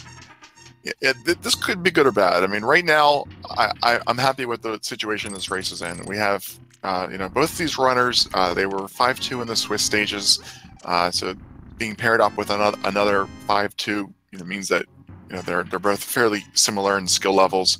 We have seen some route divergences, but they've come together at this point. If the rest of this race is decided by execution, if we find our boots here and they just they go mode desert and then they go right to Ganon's Tower, it's going to be a really nice fair race, just built off of their execution. If we find the mirror and it's just one-off checks at that point, it's going to come down to more luck. I was guessing it would be more than like 2 or 3 seconds difference here, but I mean, this is like hands hold mode, not even high five mode. I have not seen a hand holding dungeon for a long time. So many like 5-10 minute differences lately. I want them to just to find the boots and just be like in go mode together for the rest of the race. Let's see execution win this one. Well, you've definitely been making a good point about these runners, having a pretty straightforward, fair race between the two of them from here on out, provided they make the same checks in these dungeons, or in this dungeon. Folks, if you've been enjoying this race, and for what it's been, I've been very entertained myself. I recommend giving these runners a follow. You definitely want to catch match 2 and potentially match 3 for how close this one is. That's a distinct possibility. Yeah, definitely. I'll second that. Giving us a lot of free entertainment, and it's a lot of fun. Absolutely give them a look in, see if what they stream is appealing to you, and see if their playstyle is something that you'll want to watch in your free time. And of course, if you want to catch their remaining tournament matches as well as all of the tournament matches, you can find them here in Speed Gaming 2 through 6, and ALTTP Randomizer and ALTTP Randomizer 2 through 4. Give them all a follow so you always know when it's online. This tournament runs a lot. Yeah, this tournament's made me fairly good at being able to watch like 4 or 5 races at the same time. Hey, multi-Twitch is a beautiful thing, and I'm sure all of the runners appreciate that you folks are tuned into them. Well, we found our big key. We don't have much else to gather in the front part of the dungeon. Nothing we can really skip just yet, is there? No, even if they got all of their small keys up front, I think that they would still be unlikely to skip the vanilla big key chest, the actual big key chest, any of the one-off spots. They're still looking for their go mode item at this point, and they're desperately praying that it's not the mirror.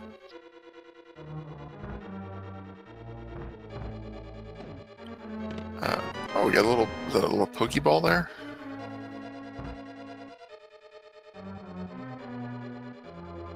Well, so if it was mirror, and then we would find... Well, yeah, we need to find boots. Yes, I mean, that's probably the only thing that really stinks about finding mirror. Because otherwise, we already have boots. I mean, that wouldn't really cost us any time. We're ready to go take on Ganon.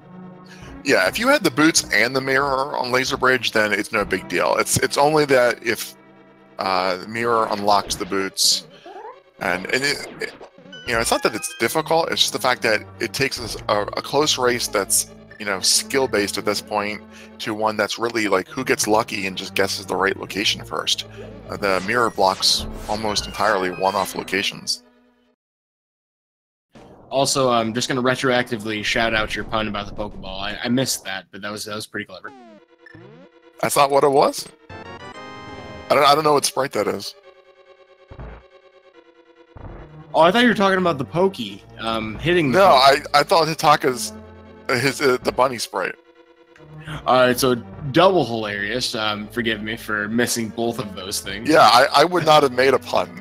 You should know that by now. Hey, I got faith in everybody. No, not intentionally anyway. I'm sure that I do an accidental one. But most people say no pun intended, and I would not have noticed. But we find our boots! Finally, an hour and 28 minutes into the seed, the run can start. Exactly. Both players in go mode within 15 seconds of each other. My god. And I did catch that pun. I called that. Thank you. Well, we can hop skip. We can't jump in this game. but we can absolutely go quick. Now, with this maze and the laser bridge ahead, we're pretty much just looking for one small key and moving on up.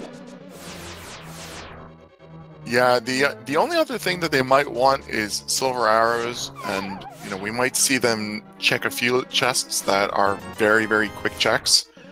I don't know if I would include laser bridge checks for that if they have to do the laser skips. Silvers would be nice though, but not a deal breaker. Troupster gets his key and immediately says, "That's enough for me." Let's see if Hitaka decides to continue on and check 2 more chests, and he does not. I'm inclined to agree with that decision. When you have Gold Sword and Red Mail, Silverless not really too painful. You only got to get 12 sword spins in. We don't have half magic or anything, but it's not that uncomfortable out. For most runners in brackets, I don't think it would be. I 100% agree with you that it's not worth looking for that. It's something that just kind of going through options and possibilities. But I think both of them made the right choice. Oh, is this the spicy one cycle? It looks like it. Troupster pulling off a really nice one cycle. Hitaka also trying backdoor strats, having a little more difficulty, going to get at least a 2 cycle head snake attack. Yeah, I got hit by the head, got really thrown out of position there. This would be pretty dangerous with the Master Sword running out of magic, but the Butter Sword, you can miss a few shots. Absolutely, it only takes 3 3 sword swings to take out each head. Fun thing about Link is that you are a cool guy in this game, but cool guys in this game do look at explosions, so you can't actually menu while one of the heads is being exploded, like the C4 that it's packed with, meaning that it's best to stun the head and then switch weapons and then slash him down. Hitaka actually had to wait a little bit longer and had extra cycles because of that. Not switching the item first.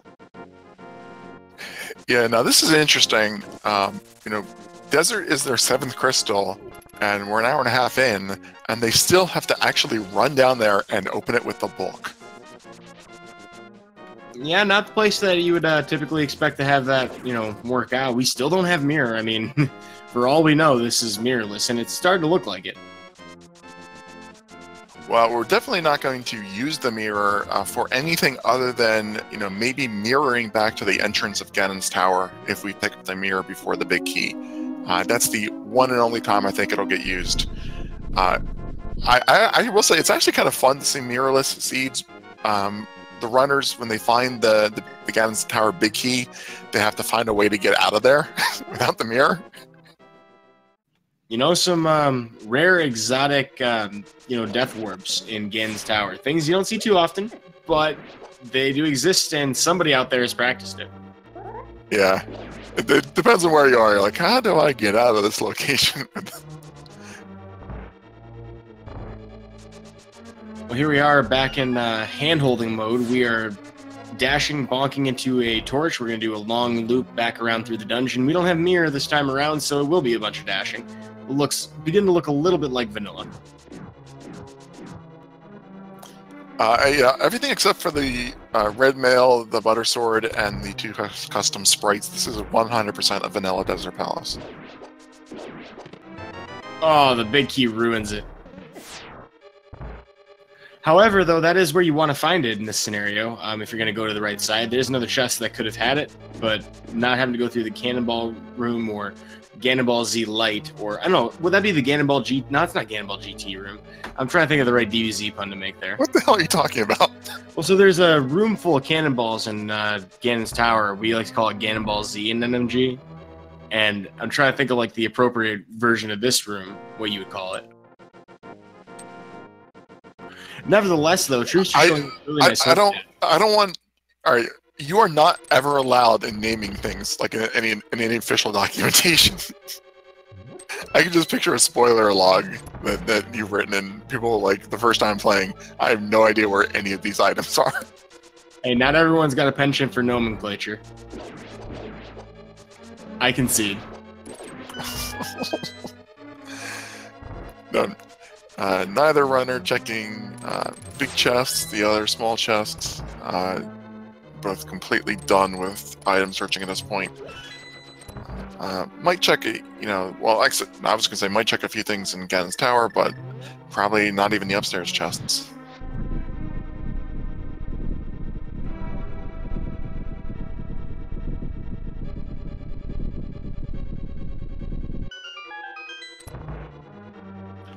Well, this fight here with Lamola is pretty straightforward and easy to do with the gold sword. We're going to burn strats. However, missing quite a few shots, Troupster's just going to have to do some slashes and spins. He was all over the place with that fire rod. No spooky action glitch here, just straight up misses. Yeah, fire rod does have a pretty big hitbox, but you kind of still have to shoot in the general direction of the enemy Troupster.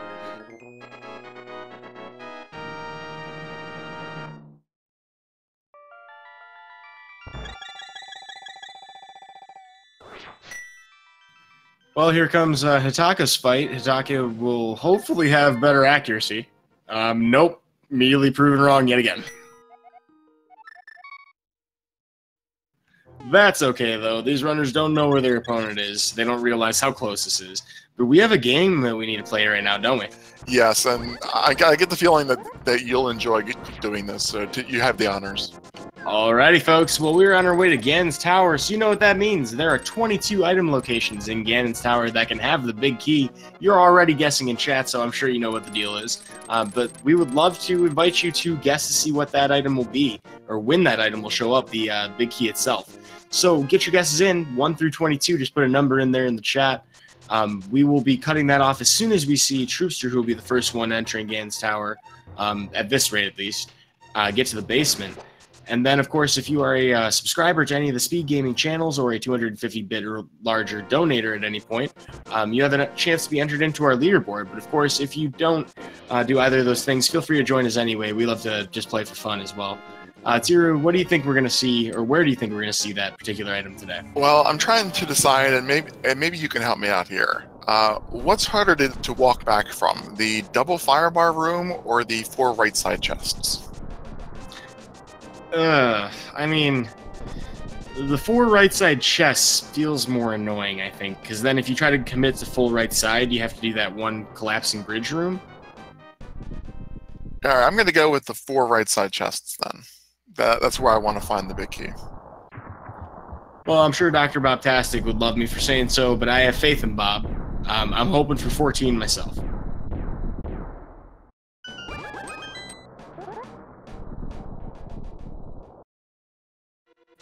Well, these are the last couple of guesses in. We're about to stop it right now, and with that, we're about to start counting some chests here.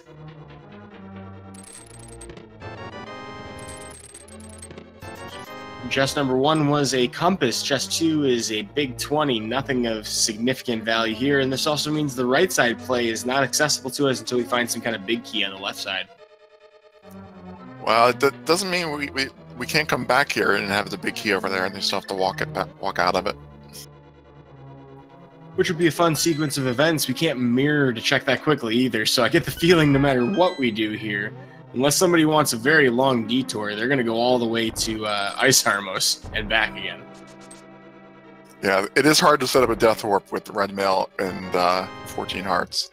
That was 4, 5, and this is 6 and 7, small key, and another small key. Well, we are 7 in now, and we are going to have a very linear progression here, so it doesn't really matter how far into the dungeon we are. I mean, they can still double back to the right side, like you mentioned, but I don't think that's likely. No, I mean, not unless they complete Ice Harmos and they need to do the right side. So that's 8 down.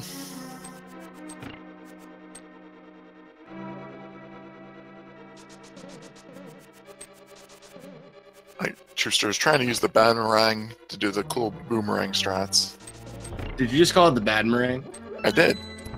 Tiru, I do love you. Much appreciated. Well, I mean, you got good taste in boomerangs. Unfortunately, our runners don't. They haven't found that boomerang just yet. So they will have to settle for lag. Yeah, number 9 is our 5-bomb upgrade.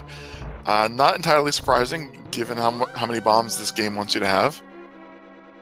Yeah, too little too late as far as the bomb bag upgrade goes. You know, it's not going to be of service to us when we're getting the bombs, but with 22 each, I think our runners are feeling pretty cozy. Yeah, so we have 10, 11, 12, 13 coming up. Yuta, you want to call them out? Well, we got a heart piece. We have the barbacoa burrito. We have yet another bomb bag upgrade, and Treccientos cashola in that particular chest. So 13 coming up empty here. 14 still on the table. I'm crossing my fingers. All right. Well, I'm gonna give you some hope for number 14, Bob's chest. Not my bet though, because it's pretty easy to walk back from there. Unless you bomb the floor, though. If you bomb the floor first, then I'm perfectly fine with Bob's chest. Yeah, you know, I've seen that happen way too many times. Actually, it's a very easy chest to accidentally miss, and never a more punishing place to have it here. Well, Bob's out. And for saving his life, for sparing him, he rewards us with half a magic. That's better than the bat cursing us with half magic. And I'm getting flashbacks to Paper Mario 1000-Year Door.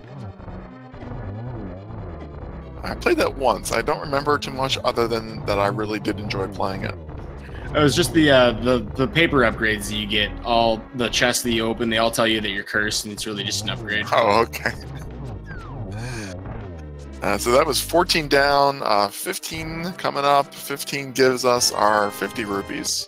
16 and 17, more bomb capacity upgrades. We could have finished the seed with max bombs, I bet.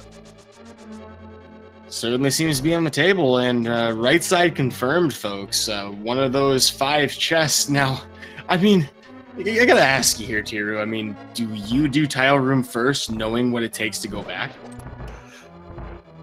I actually think you do tile room first in this case. This is a very rare situation where tile room is actually a better play. We switched to cape, so it's confirmed.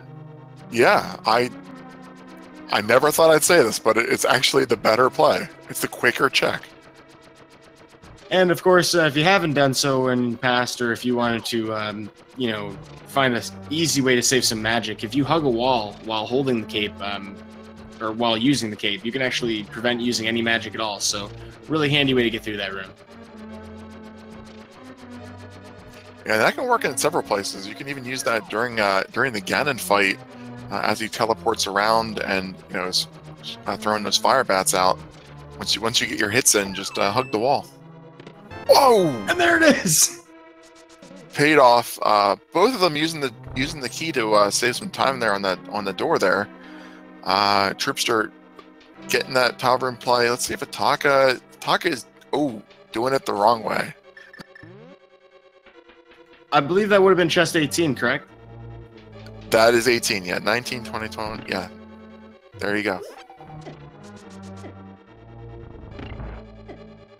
Wait a second, I don't remember putting in a number.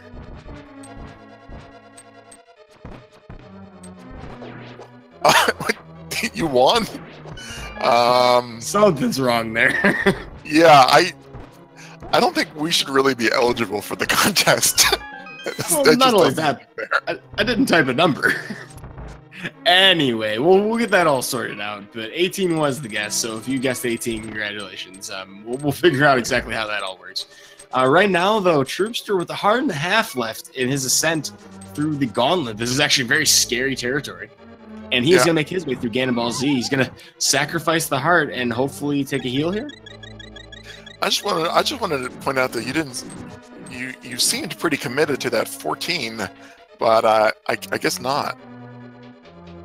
By 14, I secretly meant 18, and by you know, what I actually said, I meant what Hitaka actually did. I love this death orb from Hitaka. You know, I mean, I feel this on a spiritual level. This is what the scene has felt like this entire game. Falling. Yes, I keep falling. But you keep calling me back again. Yeah, this is how I feel about tile room. Oh my god. Well, it's fitting, and I'm kind of concerned about where Hitaka will be mentally after this race is over. So good. my gosh. I've never seen that before. Oh man. Tyron paying off. Troupster done the gauntlet. There's the Pokeball from Hitaka. Or that's what I think it is anyway. It would appear to be. Interesting walking animation. I didn't expect to see that from a Pokeball, but you know, it's probably a lot more hard, or a lot more difficult to program a roll in. Yeah, I don't even know if you could do that with the sprites. That would be we're talking, you know, next gen tech here. Not 1991. We couldn't handle that back in the 90s. We were lucky to get what we got. Let alone the late 80s 1.0 version that this is based on. There we go. Big key, and still can't switch to mirror, so has to walk out. Yeah, for Hitaka today, it's chest number 22.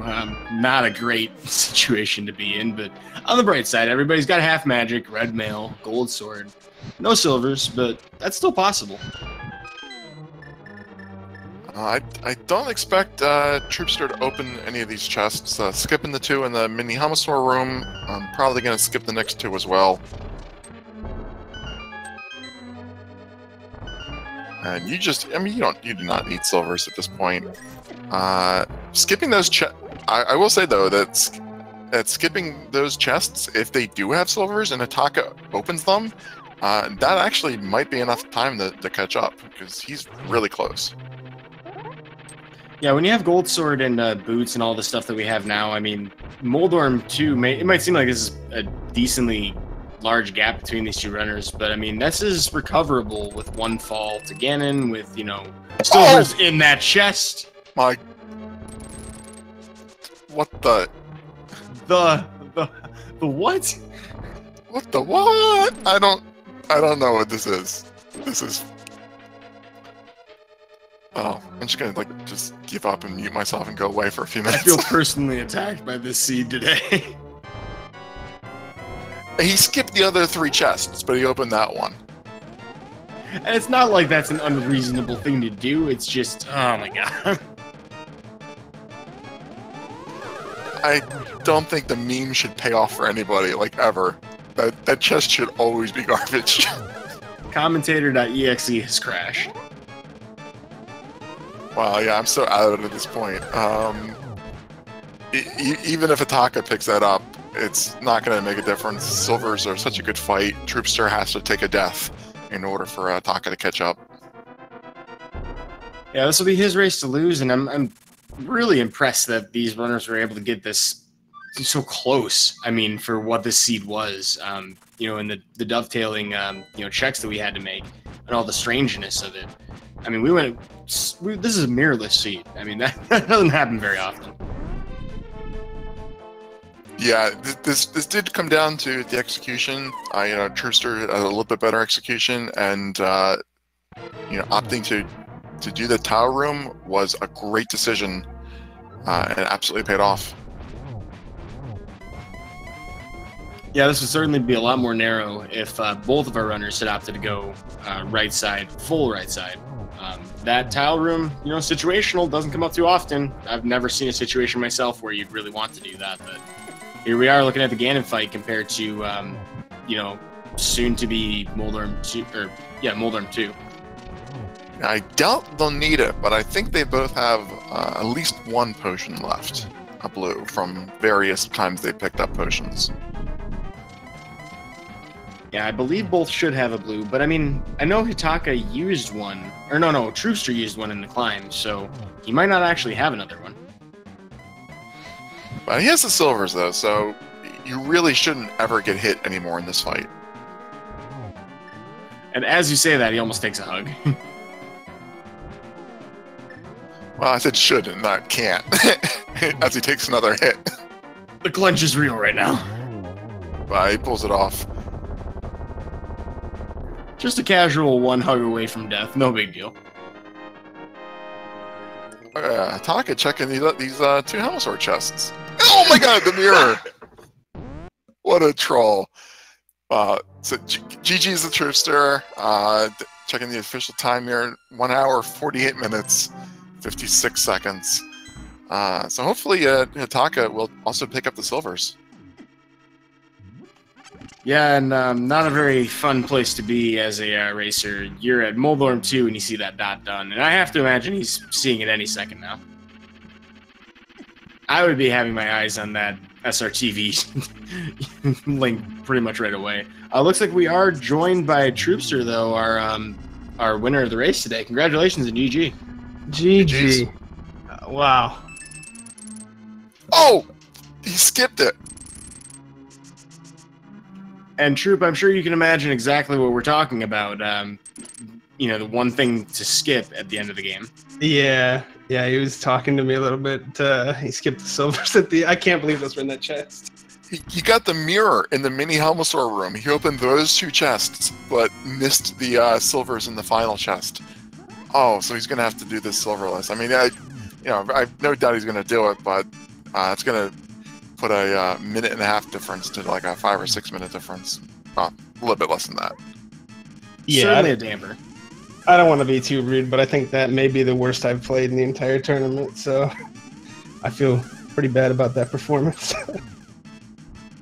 I'm happy I won, though, I guess. I think I did everything wrong, the entire seed. Well, I gotta ask you, I mean, the seed gave you keep and sword in the first couple seconds of the game. We were talking about how it was really screaming at you, but you just went out of your way to avoid it. Yeah. Yep. Yeah, that happened. I don't know. I just didn't want to do agate today, I guess. Having the fire rod out of Eastern earlier did help you quite a bit. You were able to avoid a Skullwoods double dip, and you actually did pick up the first crystal in Skullwoods. Yeah, I figured I was behind, but that I had the first crystal based on what happened. I'm like, well, maybe he didn't go in Eastern, and then I could do okay this seed. I really thought I was going to lose. That's why I gambled Tile Room, by the way, at the end. I mean, it's not a huge gamble, 4 chests, but I figured everything else went wrong. It's got to be in Tile Room, right? I mean, it was a good gamble to make. You know, one of the very few situations where that's really called for. Given the fact that you would have had to walk out, I mean, without the mirror, I think checking Tile Room there absolutely made a lot of sense. You guys were basically holding hands from Ice Palace onwards, and that Tile Room check, you know, of all things, made one of the biggest time differences. Yeah, I believe it. I mean, I last chested a lot of things. I was joking about Hammer and Ice Palace right before this race, so I don't know why I didn't go in there sooner. But what a seed! And then the flute just sitting there the whole time. I knew it was going to do that too. I just felt it. Well, we were talking about how close the whole thing was, and you know, if Mirror had shown up before the boots, this race probably would have come down to just whoever got lucky and found the boots in one of the, you know, the disparate merit locations. But it really worked out having the mirror in Cannon's Tower. Yeah, I was hoping. I really thought I was far behind, and then as it went on and on, I'm like, okay, maybe he found the mirror and somehow he got caught up with the flute, and then he's in Mire, and now he's doing Swamp. Like, in my head, you're trying to create scenarios where you can win, I guess. And so that's what I was hoping for, but it turned out it was just a weird seed, I think. You know, though, this being a best-of-3 series, I can definitely agree with that, you know, philosophy where you kind of want to, you know, play your opponent a little bit harder than you would, say, in, you know, something like Swiss. A little less, you know, about pure raw, you know, probabilities, when you know that, you know, a certain play, a certain decision will be a saving throw. If, you know, you commit to going one route, you'll have doubled down and saved more time than an opponent would on average. Yeah, it's really interesting trying to metagame like that. Well, in regards to that, is there anything that you're going to do to prepare for your next match in this series? Yeah, I'm going to take apart my controller and add some more tape to the pads. These 8-bit dudes are really sloppy. I was slipping all over. I don't know if you guys saw that. I couldn't even push blocks in some rooms. So that's what I'm going to do. Well, I like the sound of that. That didn't come across really. I thought your execution was fairly clean. I'm inclined to agree, but hey, I mean, modding your controller, you know, for the little bits like that, you know, just getting better responsiveness out of it, not a bad idea at all, and something I might consider doing. I mean, I've had some of the same issues that you're talking about. So I appreciate the feedback on that. That's good knowledge to have. Yeah, it actually works, but I think over time, because I use it so much, the tape probably moves off the pads and then causes slipping again. So I have to examine it. Well, it looks like Hitaka has walked into the Triforce room, also finishing up this seed with a official time of 1:53:57. It looks like. With that, GG's of course to both of them, and we'll see if Hitaka will be able to join us for a interview as well. Yeah, that's the difference between the Silver Arrows and the tile room play. Everything else was almost identical. GG, man. I was really nervous at the end. I knew he had to be close.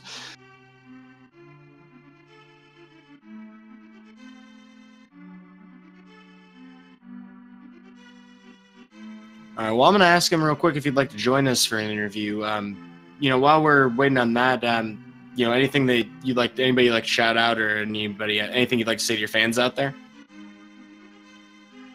Just thanks for supporting everybody who's watching, all the people working here. It's really cool. Everybody puts on a good show, and it's a lot of work, and there's not a lot of incentive, I guess, direct incentive. So it's really cool that everybody watches and helps out. So thanks everybody involved. Thank you for putting on the show. While you just trying to check on Hitaka, I'll just run through the schedule with everybody, just to give everyone an update. We have a race in progress at the moment, started half an hour ago on Speed Gaming 2 between Justin Z and Rupel. That's game 2. We have Hitaka now, so I'll go through the schedule a little bit afterwards. Welcome in, GG. Hi, GG. I gotta ask, where's your head at right now after this race? I mean, that was a pretty crazy conclusion. Yeah, that was a pretty dumb seed. Also, I like how silvers were in validation shaft and I didn't open them. That was funny, although it didn't end up mattering. You got the mirror, though. Yeah, I got the mirror, finally. I got to give you credit, Taka. That is the best death warp I've ever seen anyone ever do. That was pretty great. I went back to the right, but I didn't think I could hit the crystal switch because of all the blocks were in the way, so I just ran into the pit 20 times. I figured that would be faster than walking all the way through. Yuta and I were talking earlier about what the worst possible places for the big key to be without a mirror, and I had picked exactly where you were. So, sorry about that. Might have cursed you a bit. Apparently, though, somebody in chat, the brave soldier that they are, has clipped it for posterity. So, that does exist for your entertainment. This is probably a pretty funny VOD. It depends on how much you like puns, though, because we're a little overboard on this one. Oh boy, puns. Uh-oh. And amazingly, Tiru hasn't kicked me out of the voice server yet. Yeah, I've been very reluctant. My mouse has been moving over the name a couple times, but I've managed to hold off. You guys were in sync from Ice Palace onwards. The biggest early game difference, Taka, you committed to Aga, and Troupster just was avoiding it for a really long time. But other than that, you guys had fairly decent diversions. The seed opened up a lot of options and then bottlenecked you on the hammer. And it was the last half hour was basically synced. That's interesting. Yeah, it was a fun race to watch. You guys have very similar skill levels, being able to pull off that much synchronization for so long. And Silver Arrows and the entire room probably accounted for the time difference at the end there. And we're certainly looking forward to seeing Game 2 of this series. Have the two of you put any thought into when you would schedule that? It's on Thursday at the same time. Oh, interesting. So Thursday, I believe there was 3 p.m. This has only been 2 hours in this broadcast. At 3 p.m. on Thursday, that's just 2 days from now, folks, you'll be able to catch Game 2 of this series, which, based on what we saw today, I imagine will be also a very interesting race to watch, and hopefully a little less trolly in the seed logic. I mean, we almost went mirrorless completely. Hope so. Yeah, mirrorless seats aren't any fun. Well, especially with Flute just sitting there taunting you the whole game. Although, really, when it came down to just boots left, I was hoping not to find the mirror because then that opens up swamp and mire and all that garbage. Well, it's fitting, and yeah, I'm same. concerned about where Hitaka will I was hoping mirror was like in like the first couple chests of GT or something. That'd be the most convenient.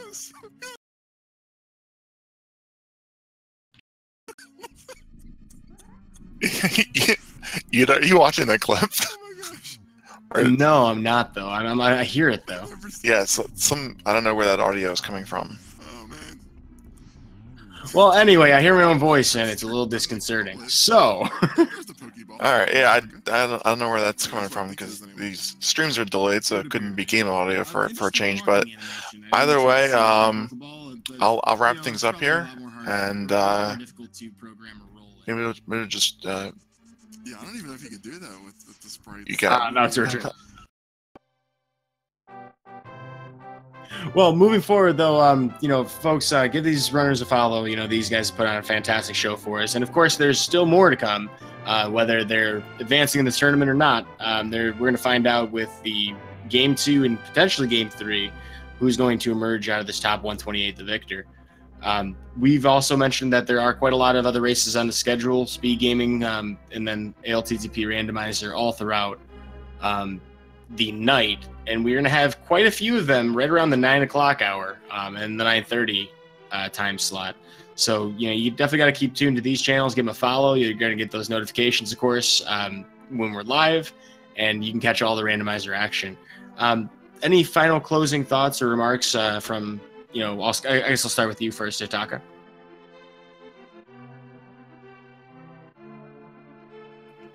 Possibly muted. Yeah, he went AFK. So we can wrap things up, Yuta. I think that I think they both did their oh, he came back. I just want to say good luck in Game 2 Troupster. Yeah, man. GG, and I'll see you on Thursday. I would just like to point out that whoever wins this match gets to play Ajneb next. Okay. Well, the hype train has no brakes. Yeah, we'll wish you both luck in that. Sounds fun. Well, thanks again for doing the show here. Just going back to the schedule recap from earlier, so there's one other race going on right now, Speed Gaming 2. It's half an hour in progress. Other than that, not much going on in the afternoon, but this is a stacked evening. Starting at 7 o'clock Eastern Time through midnight, we have 9 or 10 races going on. A lot of really busy races. So take a few hours, break, get some dinner, get some lunch, breakfast, whatever it is on your time zone, and then come back this evening and take advantage of that multi-twitch to catch a lot of good rando action. Links in chat here for the runners to give them the well-deserved follows. And got to finish by thanking our tracker, Credo, for doing an amazing job staying up to date, keeping us honest. Always invaluable efforts from the trackers, and thanks to the Speed Gaming staff for giving us a flawless restream, as they always do. Yuta, it's been a pleasure. I don't have any pun to close out with, so I'll just say thank you. Hey, likewise, feelings mutual. So folks, from everyone here at the Casting Couch of Speed Gaming, and of course the entire network, we'll catch you next mission.